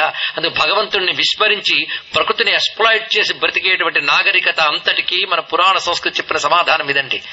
అందుకు శివుడిని అవమానించి ప్రకృతి నా కూతురే అనుకున్న దక్షుడికి ఏమైంది? తల తెగింది. చివరికి ఈశ్వరుడు యొక్క గొప్పతనమే నిరూపింపబడింది. అందుకే భగవంతుడిని విస్మరించి ప్రకృతిని మన అధీనంలోకి తీసుకోరాదు. ఇది తెలుసుకోవాల్సినది. ఇది దీనిలో ప్రధానంగా తెలుసుకోవాల్సింది. అప్పుడు ఎవరు శిక్షిస్తారు? ఈశ్వరుడు శిక్షిస్తాడా? ఈశ్వరుడు శిక్షించడు, ప్రకృతి శిక్షిస్తుంది. రకరకాల క్రిముల రూపంలో మేము 1000 హాస్పిటళ్లు కట్టేమండి అన్నా ఎన్ని హాస్పిటల్స్ సరిపోని వైరస్లు తయారవుతూ ఉంటాయి. ఎంతసేపు మన అహంకారం నాగరికత తలెత్తుతుంటుందో అప్పుడు తల దించడానికి భగవంతుడు ప్రకృతి ద్వారా శిక్షిస్తుంటాడు. తెలుసుకోండి ఇక్కడ. అందుకే దక్షయజ్ఞం ధ్వంసమవడం అంటే ఇదే విషయం ఇక్కడ. అందుకే నా నిర్వాకమే సమస్తమని అహంకరించుకునేటటువంటి క్రియలన్నీ దక్షయజ్ఞములే. అలాంటి అహంకారంతో చేసే కర్మల బలాన్ని, కర్మల అహంకారాన్ని నశింపజేసేవాడే మఖాంతకం. ఇది తెలుసుకోవాల్సింది ఇక్కడ. కర్మాహంకారము నశింపజేయువాడు, ఇది అర్థం ఇక్కడ. దాని తర్వాత గజాంతకం, గజాసురుని సంహరించేవాడు. గజం అంటే ఏమిటి నేను చెప్పక్కర్లే, మీరే చెప్పగలరు. మదగజం.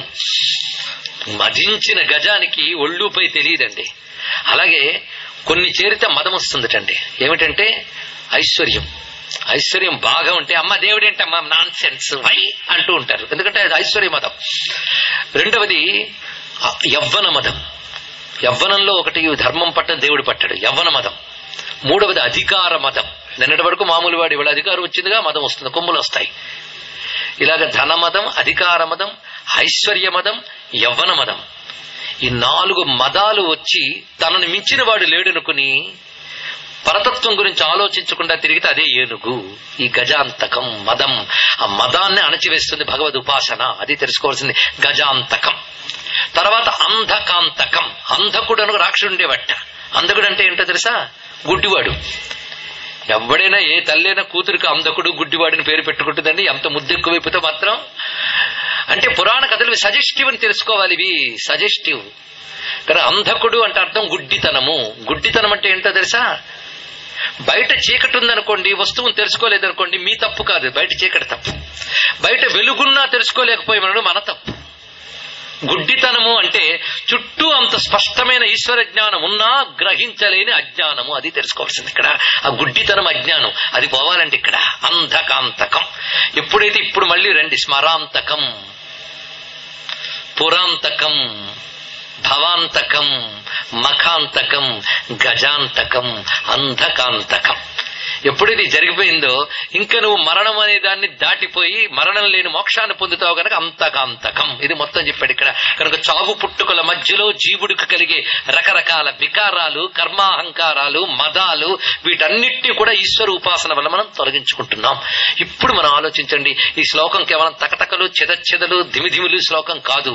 ఇందులో ఒక కాంక్రీట్ గా నిర్మాణం ఒకటి కనబడుతుంది, ఒక క్రమబద్ధమైన ఔచిత్యం కనబడుతుంది. అవునా లేదా చెప్పండి ఇక్కడ. అంటే ఇవి కేవలం ఇవి ప్రేయర్స్ కావు, ఇది తెలుసుకోండి. హిందువుల ప్రేయర్స్ అని అనద్దు దయచేసి. ఇది ప్రేయర్స్ కాదు, ఇది కాస్మిక్ నాలెడ్జ్, ఇది ఈశ్వర విజ్ఞానం, ఇది అద్భుతమైన తాత్వికత. అందుకే ప్రతి స్తోత్రం ఒక శాస్త్రం భారతీయ సంస్కృతిలో గ్రహించవలసినది. తాండవ స్తోత్రంలో ఎలాంటి అంశం కనబడింది?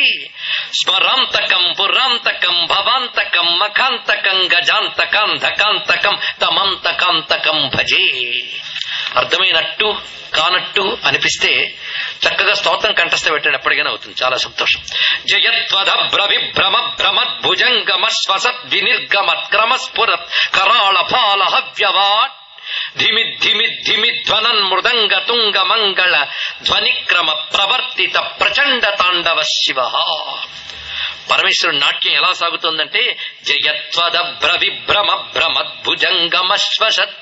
ఆ నాట్యం చేస్తూ ఉన్నప్పుడు ఆ సర్పములున్నాయే అవి ఉత్సాహంతో ప్రాకి కదిలి పడగలెత్తి బుసగొడుతున్నాయట. ఒక్కొక్క సర్పం కూడా ఆ బుసగొడుతున్నాడు భ్రమద్భుజంగా, కదులుతున్న భుజగముల యొక్క శ్వసత్ అంటే ఊపిరులు. పైగా వాటి యొక్క నేత్రములు అగ్నిజ్వాలలో మెరిసిపోతున్నాయట. క్రమస్ఫురత్ అవి మెరిసిపోతున్నాయి. దానికి తోడు స్వామి యొక్క పాలనేత్రం మెరిసిపోతుంది. ఇక్కడ బుసలు కొడుతున్నాయి సర్పములు, మెరిసిపోతున్నాయి వాటి కళ్ళు. స్వామి యొక్క పాలనేత్రం కూడా మెరిసిపోయి అగ్ని జ్వాలని వెజ్జల్లుతున్నది. దానికి తోడు ధిమి ధిమి ధిమి ధ్వనన్ మృదంగ తుంగ మంగళ, పక్కన ధిమి ధిమి ధిమి అయిన మృదంగములు మోగుతున్నాయట. ఆ మృదంగములు మ్రోగుతూ ఉంటే ఆ మృదంగ ధ్వనిని అనుసరించి నాట్యం చేస్తున్నాడు స్వామి. అంటే ఆయన నాట్యానికి కూడా ఒక డైరెక్షన్ ఉందన్నమాట. ఆ డైరెక్ట్ చేస్తున్నది ఏది? మృదంగనాదం. కానీ మృదంగనాదానికి అనుగుణంగా నాట్యం చేస్తున్నట్ట స్వామి. ఇది కొంచెం ఆలోచించాల్సిందే. ఆయన నాట్యానికి అనుగుణంగా మృదంగం మోగుతుందా, మృదంగానికి అనుగుణంగా నాట్యం చేస్తున్నాడా? ధ్వనిక్రమ ప్రవర్తిత ధ్వనిని అనుసరించి నటిస్తున్నాడు అన్నారు. ఏమిటా ధ్వని? ధిమి ధిమి ధిమి ధ్వనన్ మృదంగ తుంగ మంగళ ధ్వని. ఆ మృదంగం నుంచి వస్తున్న మంగళకరమైన ధ్వనులను అనుసరించి కదుపుతున్నట్ట. ఏమంటే నాట్యం చేసినప్పుడు ఎన్ని ఇన్స్ట్రుమెంట్స్ ఉండవు? మృదంగాన్ని మాత్రమే ఎందుకు వర్ణించారు అంటే అక్కడ ఇన్స్ట్రుమెంట్స్ ఒక్కొక్కరు ప్రయోగిస్తున్నారు. మృదంగం మోగిస్తున్నది విష్ణువు, అందుకు దాన్ని మాత్రమే చెప్పారండి. ఇక్కడ శివుడు నాట్యం చేసినప్పుడు మృదంగం ఆయన పని. వాగ్దేవి ధృతవల్లకి శతమకో వేణుం దదత్ పద్మజస్థాలో నిద్రకరో రమా భగవతి గేయ ప్రయోగాన్విత విష్ణు సాంద్ర మృదంగ వాదన పటుర్దేవా సమంతాత్ శివం సేవంతే తమను ప్రదోష సమయే శంభుం భవానీపతిం అని ప్రదోషాష్టకంలో చెప్తున్నారు. ఇక్కడ పరమేశ్వరుడు నాట్యం చేస్తున్నప్పుడు నట్టువాంగం ఒకటి ఉందిటండి. నట్టువాంగం లేకపోతే నాట్యం లేదుగా. నట్టువాంగంలో ఎవరెవరు ఉన్నారో చూడండి. వాగ్దేవి ధృతవల్లకి, సరస్వతీదేవి వీణ మీటుతూ ఉన్నది. శతమఖో వేణు, ఇంద్రుడు వేణువు మోగిస్తూ ఉన్నాడు. దదత్ పద్మజస్తాల, బ్రహ్మదేవుడు తాళం వేస్తున్నాడండి. నిద్రకరో రమా భగవతి గేయ ప్రయోగాన్విత, లక్ష్మీదేవి పాట పాడుతుందిట. విష్ణు సాంద్ర మృదంగ వాదన పటు, విష్ణుమూర్తి మృదంగం మోగిస్తున్నట్ట, శివుడు నాట్యం చేస్తున్నట్ట. ఇప్పుడు ఇది వింటూ ఉంటే మీకు ఆ దృశ్యం కనబడాలి. ఇదంతా కూడా నట్టువాంగం కదా. ఇందులో ఉన్న మరొక అద్భుతాన్ని పరిశీలిద్దాం. శివుడు నాట్యం అంటే కాస్మిక్ డాన్స్ అని చెప్పుకున్నాం కదా. ఆ నాట్యంలో ఈ దేవతలందరి యొక్క పాత్ర ఎలా ఉన్నదంటే కలిసిపోయి కనిపిస్తున్నాయి. నాట్యం అంటే ఆ నాదాలు పాట అన్ని కలిసిపోయి కదా నాట్యం అంటే. ఇతర దేవతల శక్తులు అన్ని శివనాట్యంలో కలిసిపోయాయి. ఇవన్నీ కలిసే ప్రపంచం, ఇది తెలుసుకోవాల్సినది. దేవతల యొక్క కృత్యములు శివతాండవంతో కలిసి కనిపిస్తున్నాయి. ఇందులో విష్ణువుకు మృదంగం ఎందుకు పెట్టారు, సరస్వతికి వీణ ఎందుకు పెట్టారు, ప్రతిదానికి పరమార్థం ఉందండి. కానీ ప్రస్తుతానికి ఇంత తెలుసుకుంటే చాలు. విష్ణువు మృదంగం మోగిస్తున్నట్ట. ఈ డ్యూటీ చాలా ముఖ్యమండి. నాట్యంలో మృదంగానికి చాలా ప్రధానం. ఎందుకంటే అది ఆదిత్య జతులకు తగ్గట్టుగానే కదలాలి పాదం. అయితే ఇందాక చెప్పినట్టు మృదంగపు జతులకు అనుగుణంగా స్వామి పదాలు కదులుతున్నాయా? స్వామి పదాలు కదులుతూ ఉంటే దానికి అనుగుణంగా జతులు మోగిస్తున్నాడా? ఆ కోఆర్డినేషన్ ఇద్దరికీ తెలుసు, మనకెందుకు అక్కడ. అరే శివ విష్ణు మధ్య ఉన్నటువంటి సమన్వయం అండి. వాళ్ళిద్దరూ అలా సమన్వయించుకుంటేనే ప్రపంచం. శివకేశవ సమన్వయమే ప్రపంచం, హరిహరాత్మకమే ప్రపంచం. ఇది తెలుసుకోవాల్సినది. ఎందుకంటే ఎప్పుడు లయం చేయాలో స్థితికారుడు సూచించాలి, ఎప్పుడు స్థితి జరగాలో లయకారుడు సూచించాలి. ఇది తెలుసుకోవాల్సింది. స్థితి లయలు అంటే మన దృష్టిలో స్థితి అంటే మెయింటెనెన్స్ అండ్ సస్టైన్ అని అంటాం మనం. లయ అంటే మొత్తం డిస్ట్రక్షన్. కానీ ఇంత శుద్ధ అజ్ఞానం మరొకట్లేదు. స్థితి లయలకున్న కోఆర్డినేషన్ కొంచెం ఆలోచించండి. ఇది కొంచెం సైంటిఫిక్ అప్రోచ్ తో ఆలోచిద్దాం. స్థితి లేనిది లయ లేదు, లయ లేనిది స్థితి లేదు. ఇది తెలుసుకోవాల్సినది. స్థితి అంటే రక్షణ అనుకుంటాం, విష్ణువు గొప్పవాడు అంటాం. లయ అంటే నాశనం అని, శివుడు ఏదో గాడ్ ఆఫ్ డిస్ట్రక్షన్ అంటాం. గాడ్ ఆఫ్ డిస్ట్రక్షన్ కాదు శివుడు, మెర్జర్ నాట్ డిస్ట్రక్టర్. ఇది తెలుసుకోండి. ఇక్కడ మర్జర్. లయ అంటే ఏమిటో ఒక్కసారి ఆలోచిద్దాం. ఒక విత్తనం మనం వేశాం, అది మొలకెత్తింది, అది క్రమంగా మొక్క అయింది, అది చెట్టు అయింది. అంటే ఆ విత్తన దశగానే ఉంటే ఎలా ఉంటుంది ఊహించుకోండి, బాగుండదు. విత్తన దశ మొక్క దశకి వచ్చింది, అప్పుడు విత్తన దశ ఏమైపోయింది, నశించిందా? విత్తన దశ మొక్క దశలో లయమయ్యింది, మొక్క దశ వృక్ష దశలో లయమైంది. అలాగే పసివాడుగా మనం ఉన్నప్పుడు నువ్వు ఎల్లవేళలా పసివాడుగా వర్ధిల్లుమోని ఏ తల్లి అనదు. పసివాడు బాలుడవుతాడు, బాలుడు యువకుడవుతాడు, యువకుడు వృద్ధుడవుతాడు. ఇదంతా పరిణామం. ఈ బాల్య దశ కౌమార దశలో లేదా యవ్వన దశలో లయమైంది, యవ్వన దశ వార్ధక్య దశలో లయమైంది. అలా ఒక దశ మరొక దశలోకి లయమవుతోంది. ఈ లయం అవ్వడం వల్ల స్థితి ఉంది, అవునా లేదా? స్థితి అంటే సస్టైన్ అవ్వాలి అంటే లయం లేనిది సస్టైన్ లేదు, అవునా లేదా? అందుకు ఒక చెట్టు పెరగాలన్నా, అది స్థితి పొందాలి అన్నా లయం లేనిది స్థితి లేదు. అందుకు ఒకదానితో ఒకటి లయమవుతూ ఇది పరిణామము అని అర్థం. ఈ పరిణామంతోనే జగత్తు నడుస్తూ ఉంటుంది. ఈ పరిణామం కలిగిస్తూ, ఈ పరిణామం కూడా అడ్డదిడ్డంగా వెళ్ళదండి. ఒక సైంటిఫిక్ ప్రొసీజర్ ఉంది దానికి. అడ్డదిడ్డంగా వెళ్ళదు, సిస్టమేటిక్ ఆర్డర్ ఉంది అక్కడ. అడ్డదిడ్డంగా లేదు, రిథమిక్ గా ఉంది. రిథమ్నే లయం అంటాం, అవునా లేదా? ఒక రిథమిక్ గా, ఒక సిస్టమేటిక్ గా. మళ్ళీ ఊపిరి కూడా ఒక రిథమిక్ గా ఉంటుంది. మీరు నడుస్తూ ఉంటే కాళ్ళు చేతులు రిథమిక్ గా ఉంటాయండి. ప్రపంచమంతా రిథం. ఈ రిథంతోనే స్థితి సాగుతుంది. రిథమే లయ, లయకారకుడు. కానీ స్థితి లయ కలిసి ఉన్నాయా లేదా చెప్పండి. ఇక్కడ స్థితి వేరు, లయ వేరా? స్థితి లయ కలిసి ఉన్నాయి కదా. కానీ స్థితికారకుడైన విష్ణువు, లయకారకుడైన శివుడు ఒకటేగా. ఇదే శ్రీ విష్ణు రూపాయ నమ శివాయ. గమనించుకుంటే ఆ రెండిటి యొక్క పల్సేషన్స్, స్పందనలు తెలియాలండి ఇక్కడ. కానీ కన్స్ట్రక్షన్, డిస్ట్రక్షన్, ఈ రెండిటి యొక్క పల్సేషన్స్ గాని పట్టుకోగలిగితే ఈ రెండు ఒకదానితో ఒకటి పొంతన ఉంటాయి. దానితోనే ప్రపంచం ఉంది. అదే ధిమి ధిమి ధిమి ధ్వనన్ మృదంగ తుంగ మంగళ ధ్వనిక్రమ ప్రవర్తిత ప్రచండ తాండవ శివ. ఇది వర్ణించారు. ఇంతవరకు మనకి శివ తాండవం అయిపోయింది. 12, 13 శ్లోకాలలో ఇంకా తాండవంతో తన్మయుడైపోయి శివుణ్ణి కోరుకుంటున్నాడండి. ఇక్కడ తాండవం అయిపోయింది. 11 శ్లోకాలతో తాండవ స్తోత్రం అయిపోయింది. ఈ 2 శ్లోకములు ఈ భక్తుడు కోరిక. ఈ కోరిక మన కోరిక అయితే ఇంతకంటే ఇంకేం కావలసిందేమీ లేదు. ఆ 2 శ్లోకములు జాగ్రత్తగా పట్టుకోవాలి. దృషద్విచిత్ర తల్పయోహో భుజంగ ముక్తి కస్రజోర్గరిష్ఠ రత్న లోష్టయో సుహృద్విపక్ష పక్షయో తృణారవింద చక్షుషో ప్రజామహీ మహేంద్రయో సమప్రవృత్తిక కదా సదాశివం భజామ్యహం. నేను సదాశివుణ్ణి భజించుతూ ఎప్పుడుంటానో అంటే అర్థం ఏంటి? కొందరు అంటూ ఉంటారు ఎప్పటికి జరుగుతుందో, ఎప్పటికి అది పొందుతానో అంటే వాడి లైఫ్ అంబిషన్. అది ఎప్పుడు దొరుకుతుందో, ఏమిటి కావాలి, ఎప్పుడు నీకేం కావాలి? సదాశివుణ్ణి భజించాలి. ఎలా భజించాలి? భజిస్తున్నాం కదండి ఇప్పుడు కూడా. ఏంటి, పగలంతా ఉపవాసం ఉండి రాత్రి నిద్రపోతున్నాం. ఇదే భజించడం అంటే. భజించడం ఎలా ఉండాలి? ఇలా భజించాలండి. ఈ భజించడం గురించి ఒక్కసారి చూస్తే ఇంతవరకు ఇది డమరకొండ డబణములు కావు, అద్భుతమైనటువంటి తాత్వికత ఇందులో ఉందని ఇప్పుడు తెలుస్తుంది. ఇక్కడ శివుణ్ణి భజించాలి ఎలాగంటే సమబుద్ధితో భజించాలి. సమప్రవృత్తిక, సమబుద్ధితో భజించాలి. సమబుద్ధి కలిగితే దానికి యోగం అని పేరండి. యోగం అంటే బ్రీతింగ్ 50 సార్లు తీసి 100 సార్లు వదలడం కాదు. సమత్వం యోగం వచ్చింది, అవునా లేదా? సమత్వం అంటే ఏమిటి అది చూపిస్తున్నాడు ఇక్కడ. యోగముతో పరమాత్మను ఉపాసించాలి. ఆ స్థితి నాకు ఎప్పుడు వస్తుందో. యోగం అంటే ఏమిటి అది చూపిస్తున్నాడు ఇక్కడ. దృషద్ విచిత్ర తల్పయోహో, ద్వంద్వములు చూపిస్తున్నాడు ఇక్కడ. దృషత్ అంటే రాయి, బండరాయి పైన, మెత్తని పాన్పు పైన ఒకే దృష్టి కలిగి ఉన్నవాడు. ఇది చూపిస్తున్నాడు ఇక్కడ. అంటే ద్వంద్వ భేదములు లేనివాడు. సరిగ్గా భగవద్గీతలో చెప్పినట్టు తుల్య నిందాస్తుతిర్మౌని సంతుష్టో ఏనకేన చిత్ అనికేత స్థిరవతి భక్తిమాన్య సమే ప్రియ వర్ణించాడా లేదా? సుఖేషు దుఃఖేషు వీటన్నిటి యందు శీతోష్ణ సుఖ దుఃఖేష మహా అన్నాను ఇక్కడ చూపిస్తున్నాడు. ఇక్కడ నిజమైన భక్తి అంటే ఏమిటంటే సుఖము దుఃఖము, లాభము నష్టము, ఇలాంటి ద్వంద్వముల యందు సమబుద్ధి కలిగి ఉండుట.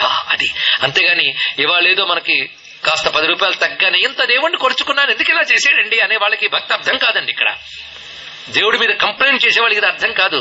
నిజమైన భక్తుడికి సుఖమైన దుఃఖమైన రెండిటికి పొంగడు, రెండిటికి కొంగడు. అదే ఇక్కడ సమత్వం యోగముచ్యతే. అలాగే సమత్వం ఆరాధన మచ్యుతస్య అని ప్రహ్లాదుడు విష్ణు పురాణంలో చెప్తారు. ఇక్కడ ఇదే వీరునేమను మతి భ్రమణంబుల భిన్నులై ప్రవర్తిల్లక సర్వమున్నతని దివ్య కళామయ మంచు విష్ణునందుల్లము సెర్చి తారడవి నుండుట మేలు. అది దాని యొక్క అర్థం ఇక్కడ.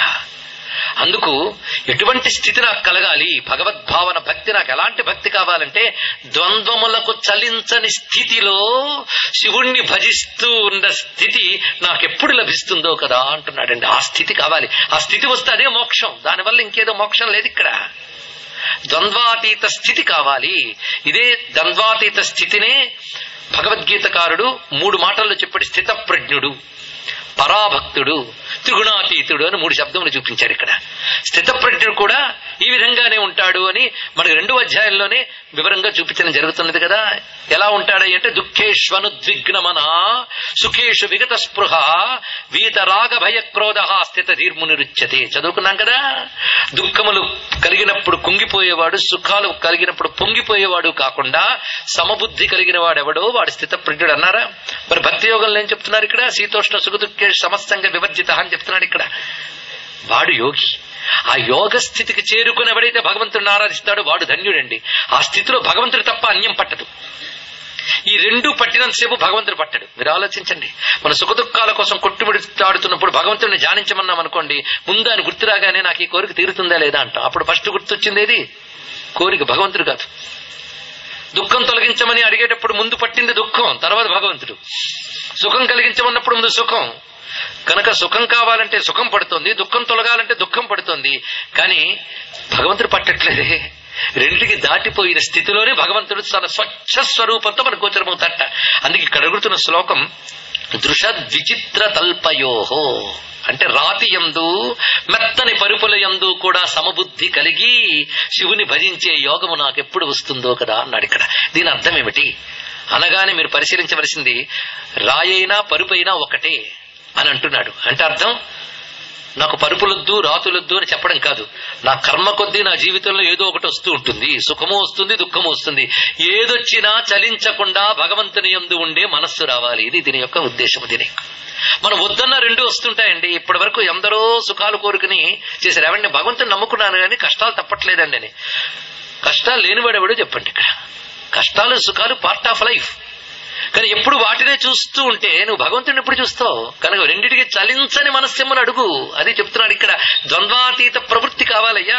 దృషద్విచిత్ర తల్పయోహో భుజంగ మౌక్తిక స్రజోహో అంటే రాతియందు పరుపులయందు సమబుద్ధి. అదే విధంగా పాములయందు పూల మాలలయందు ఒకే బుద్ధి. పామును చూస్తే భయం, ముత్యాల మాలలు చూస్తే ప్రేమ, రెండూ లేదుట. అందుకే భుజంగ మౌక్తిక స్రజో అంటే ముత్యాల మాలలు పూలమాలలు వీటి యందు సమబుద్ధి.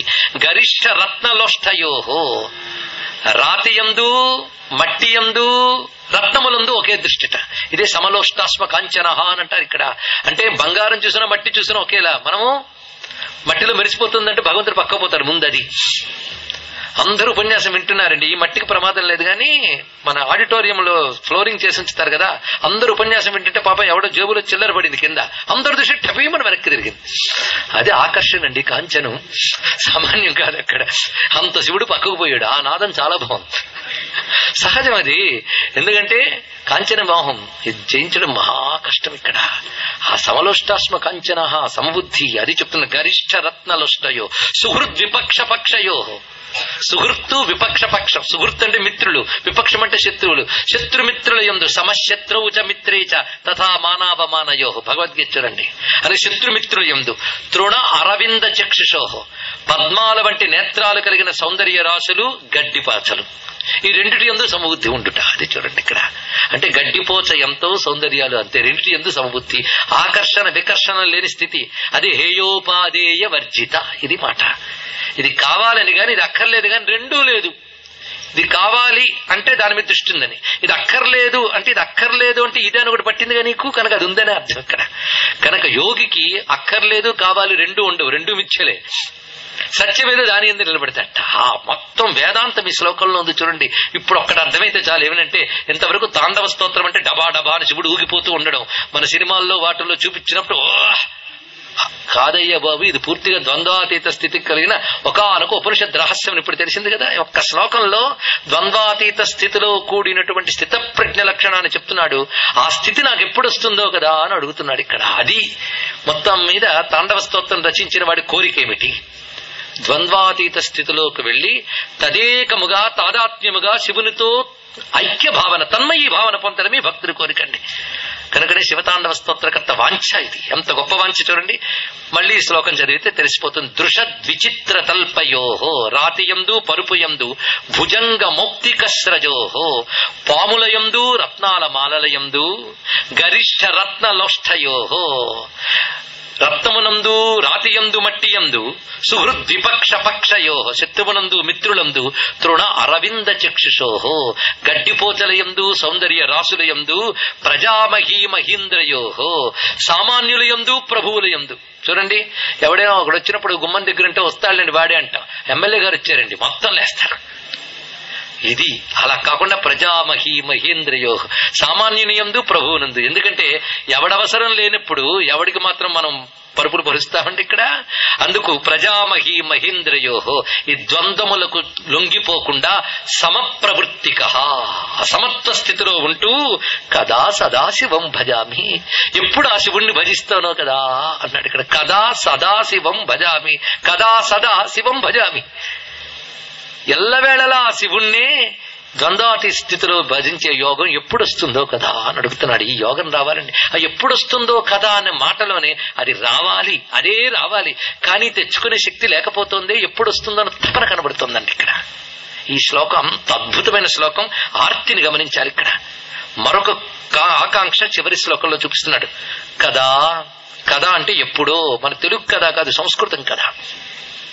కదా నిలింప నిర్జరీని కుంజకోటరేవసన్ విముక్త దుర్మతి సదా శిరస్థమంజలిం వహన్ విలోల లోల లోచనోల లామపాల లగ్నక శివేతి మంత్రముచ్చరన్ సదా సుఖీ భవామ్యహం.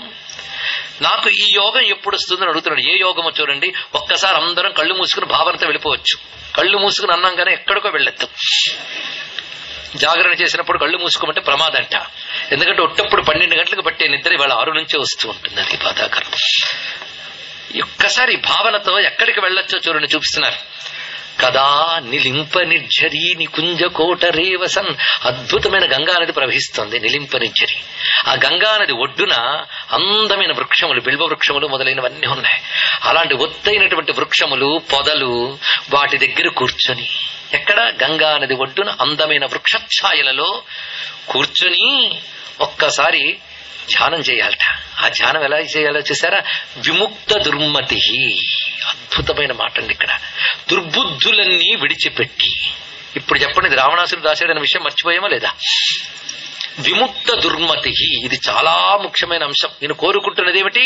పరమ పావనమైన గంగానదీ తీరంలో నిర్మలమైన బిల్వ వృక్షములు మొదలైనటువంటి అందమైన వృక్షముల నీడల్లో పొదల చెంత కూర్చొని దుర్బుద్ధులన్నీ విడిచిపెట్టి శివుని తలంచుకుంటూ ఆనందంతో శిరస్థమంజలింవహన్, 2 చేతులు నుదుటిపై పెట్టుకుని విలోల లోల లోచనోల లామపాల లగ్నక, విలోల లోల లోచన, లోల లోచన, లోచనం అంటే కళ్ళు, అంటే దృష్టి. ఈ దృష్టికి లక్షణం ఉంది, ఏమిటి? తిన్నగా ఉండకపోవడం. లోల లోచన, అటు ఇటు తిరుగుతూ ఉంటుంది. మామూలు తిరుగుడు. విలోల లోచన, లోచనం అడ్డదిడ్డంగా అటు ఇటు తిరిగిపోయే దృష్టిని నిలబెట్టడం ఎంత కష్టం అండి ఇక్కడ. ఏ దృష్టి అది? అటు ఇటు చూపులు తిరుగుతా అంటారు కనుక కళ్ళు మూసుకున్నానండి అన్నారు ఒకరు. కళ్ళు మూసుకుంటే సరిపోయింది కానీ ఇంక లోపల ఒక దృష్టి తిరుగుతుంది అటు ఇటు. ఏంటి 9 అయిపోతుంది, ఇప్పుడుతో పూర్తి చేస్తాడే, ఇంకా ఎంతసేపు ఉంటుందని.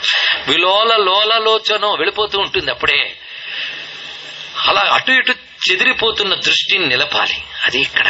అది ఎప్పుడవుతుంది? విముక్త దుర్మతి, దుర్బుద్ధులు విడిచిపెట్టి బుద్ధిని ఏకాగ్రముగా నిలిపి. ఎక్కడ నిలపాలి బుద్ధిని? లలామ పాల లగ్నక, అది చూపిస్తున్నాడు ఇక్కడ.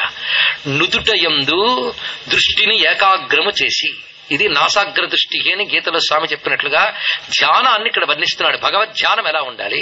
భగవద్ ధ్యానం అంటే దృష్టిని అటు ఇటు చెదరనివ్వకుండా భ్రూమధ్య స్థానమందు నిలపాలండి.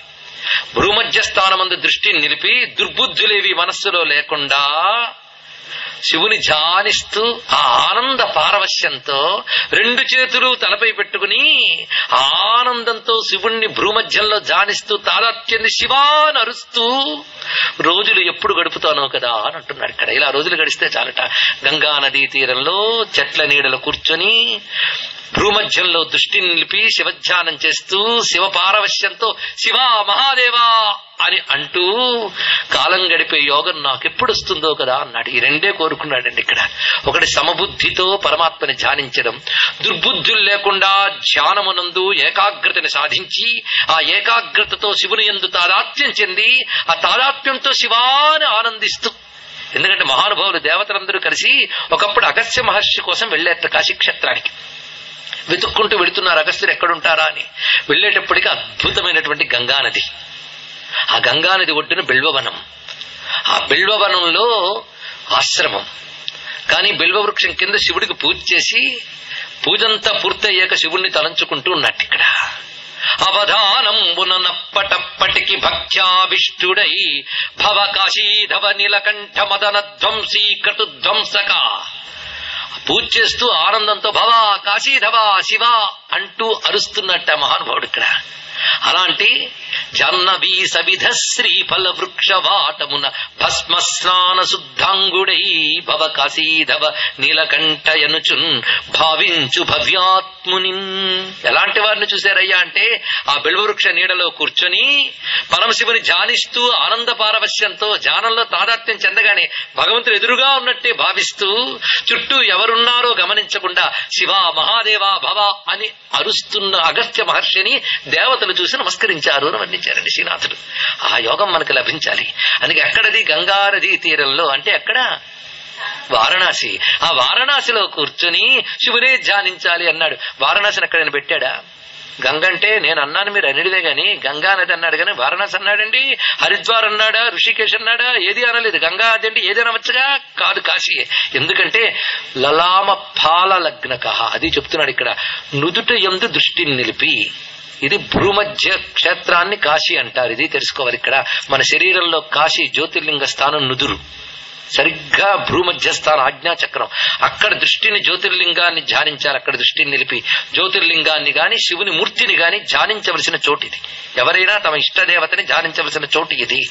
అక్కడ ధ్యానిస్తే అతడు పంచభూత తత్వాల్ని మనస్తత్వాన్ని కూడా అధిగమించి భగవతత్వంలో లీనమవుతాడు.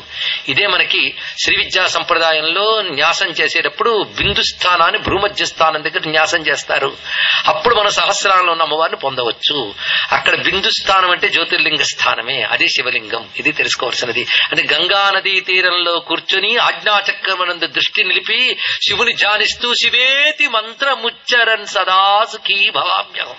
అక్కడ దృష్టి నిలిపి శివ అని పలికితే అప్పుడు కలిగే ఆనందం పేరు సదా సుఖం. అంటే శాశ్వత సుఖం, నిత్య సత్య సుఖం. అది బ్రహ్మానందం. కనుకనే నాకు ఆ ఆనందం ఎప్పుడు లభిస్తుంది? అది శివానందం. ఇక్కడ శివానందం లభించాలంటే ఏం కావాలి? మరొక్కసారి ప్రశ్న వేసుకుందాం. సమదృష్టి కలిగి ఉండాలి. దుర్మతి విడిచిపెట్టి అంతఃకరణాన్ని ఏకాగ్రముగా భ్రూమధ్యమునందు నిలిపి పరమేశ్వరుని ధ్యానిస్తూ ఉండాలి.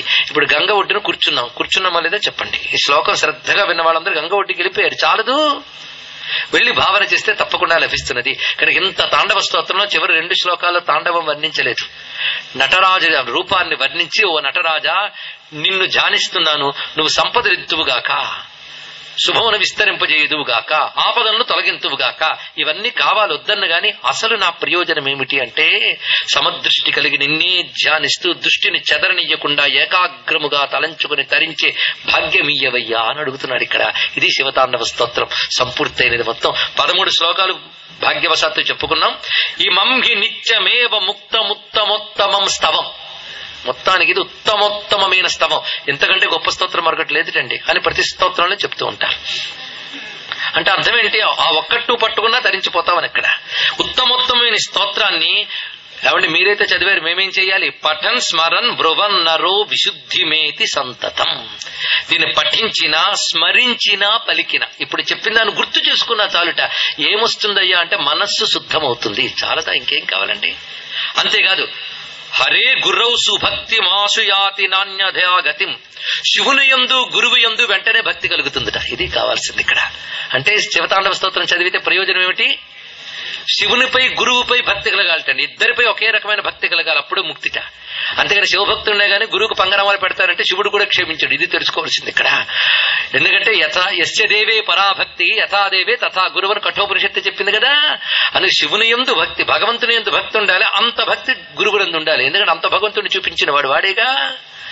అయితే మీరు చెప్పారు నిజమేనండి, కానీ నాకు ఇష్టమే కానీ భక్తి కలగట్లేదే. సిన్సియర్గా ఒప్పుకున్న వాళ్ళు ఉంటారండి కొంతమంది. భక్తి గొప్పదే, శివుడు గొప్పవాడే, గురువు గొప్పవాడే, కానీ మీరు ఎంత చెప్పండి నాకు భక్తి కలగట్లేదు. అవునా? అయితే శివతాండవ స్తోత్రం రోజు చదువుకు అదే కలుగుతుంది అని చెప్తున్నాడు ఇక్కడ. హరే గురౌ సుభక్తి మాసుయాతి, వెంటనే కలుగుతుంది శివభక్తి. ఇప్పుడు ఇంత అందమైన మూర్తిని వర్ణించాక, ఇంత అందమైన యోగం చెప్పాక భక్తి కలగకుండా ఉంటుందండి? పైగా ఎప్పుడు కలుగుతుంది? ఆసుయాతి, వెంటనే కలుగుతుంది. నాణ్యథా గతిం, అంతే కదా. ఎలాంటి భక్తి కలుగుతుందంటే శివుడిపై నువ్వు తప్ప నాకు అన్యము లేదనే భక్తి కలుగుతుంది. అది కావాల్సింది. నాణ్యథా గతిం అప్పుడు విమోహనం హి దేహినాం, ఆ దేహులకి మోహము తొలగుతుంది. అది తొలగితే చాలు మోక్షం అదే వస్తుంది. అది ఇక్కడ నష్టో మోహ స్మృతిర్లబ్ధ్వా తత్ప్రసాదాయ మయాచ్యుత. అందుకే విమోహనం హి దేహినాం, మోహం తొలగిపోయింది. సరే, ఇంకా మిగలవలసింది ఒక్కటే ఉందండి. ఎప్పుడు అది ఒక్కటి కోరుకుంటే చాలు. సుశంకరస్య చింతనం, శంకరుని చింతన.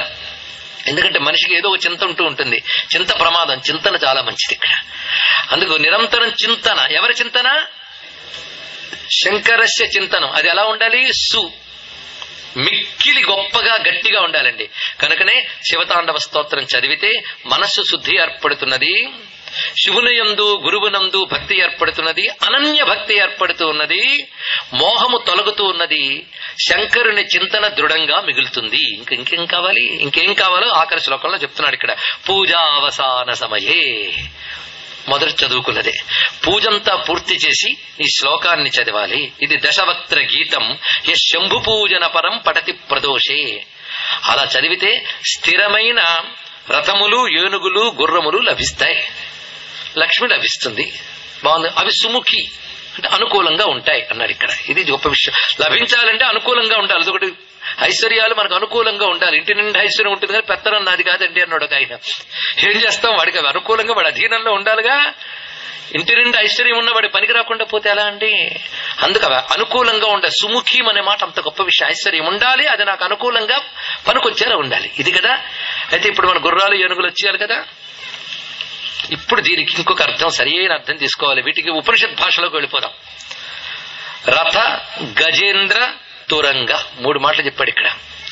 రథము అంటే శరీరమే రథం, ఇంకా చెప్పడానికి ఏమున్నది? ఇది ప్రధానమైనటువంటి భావం.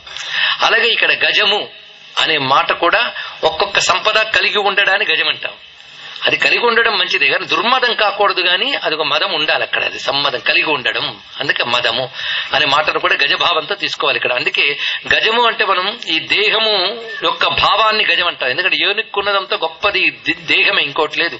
అలాగే గజము అనగానే ఈ దేహ భావన ఇది తీసుకోవాలి. ఈ ఇంద్రియములు చెప్పబడుతున్న అశ్వ ఇంద్రియాన్ని హయాన్యాహు. కనుకనే మనకి ఇక్కడ ఈ దేహము, ఈ దేహాన్ని పొసెస్ చేసినటువంటి జీవభావము. కానీ గజేంద్రుడు అంటే జీవభావం. అలాగే రథము అంటే శరీర భావం, అశ్వములంటే ఇంద్రియ భావం. ఈ 3గా మనం జీవుడు, శరీరము, ఇంద్రియాలు, ఈ 3 మనం తీసుకుంటే ఈ 3ట్లోనూ ఐశ్వర్యం ఉంటుంది. ఇది చూపిస్తున్నాడు ఇక్కడ. అంటే శరీరం ఐశ్వర్యవంతంగా ఉంటుందంటే సుముఖి, మనకు అనుకూలంగా బలంగా పుష్టిగా ఉంటుందండి ఈ శరీరం అనే రథం. అదేవిధంగా దీన్ని అధివసించి ఉన్నటువంటి జీవభావం కూడా మనోభావం పుష్టిగా ఉండాలి. కనుక ఇక్కడ మనం బుద్ధిని గజేంద్రుడితో తీసుకుని శరీర రథంతో పోల్చి ఇంద్రియాలను గుర్రాలతో పోలిస్తే ఈ 3 పుష్టిగా ఉండాలి. ఎవడు కోరుకోవడం చెప్పండి ఇక్కడ. ఇంటి ముందు గుర్రాలు అక్కర్లేదు కానీ శరీరంలో ఇంద్రియాలనే గుర్రాలు బాగుండాలి. అవునా కదా? రథాలున్నా లేకపోయినా శరీరం అనే రథం బాగుండాలి. అదే నడవగలిగే శరీరం మంచిదా, నడవలేక పర్వాలేదు, కారు ఉంటే బాగుండని ఎవడైనా అంటాడండి ఇక్కడ. కారు లేకపోయినా పర్వాలేదు, శరీరం బాగుండాలి. అవునా లేదా? కనుకనే నిజమైన వాహనం రథము, దాన్ని అధివసించి ఉన్నటువంటి మనోభావం గజేంద్రము, ఇంద్రియ భావములు గుర్రములు.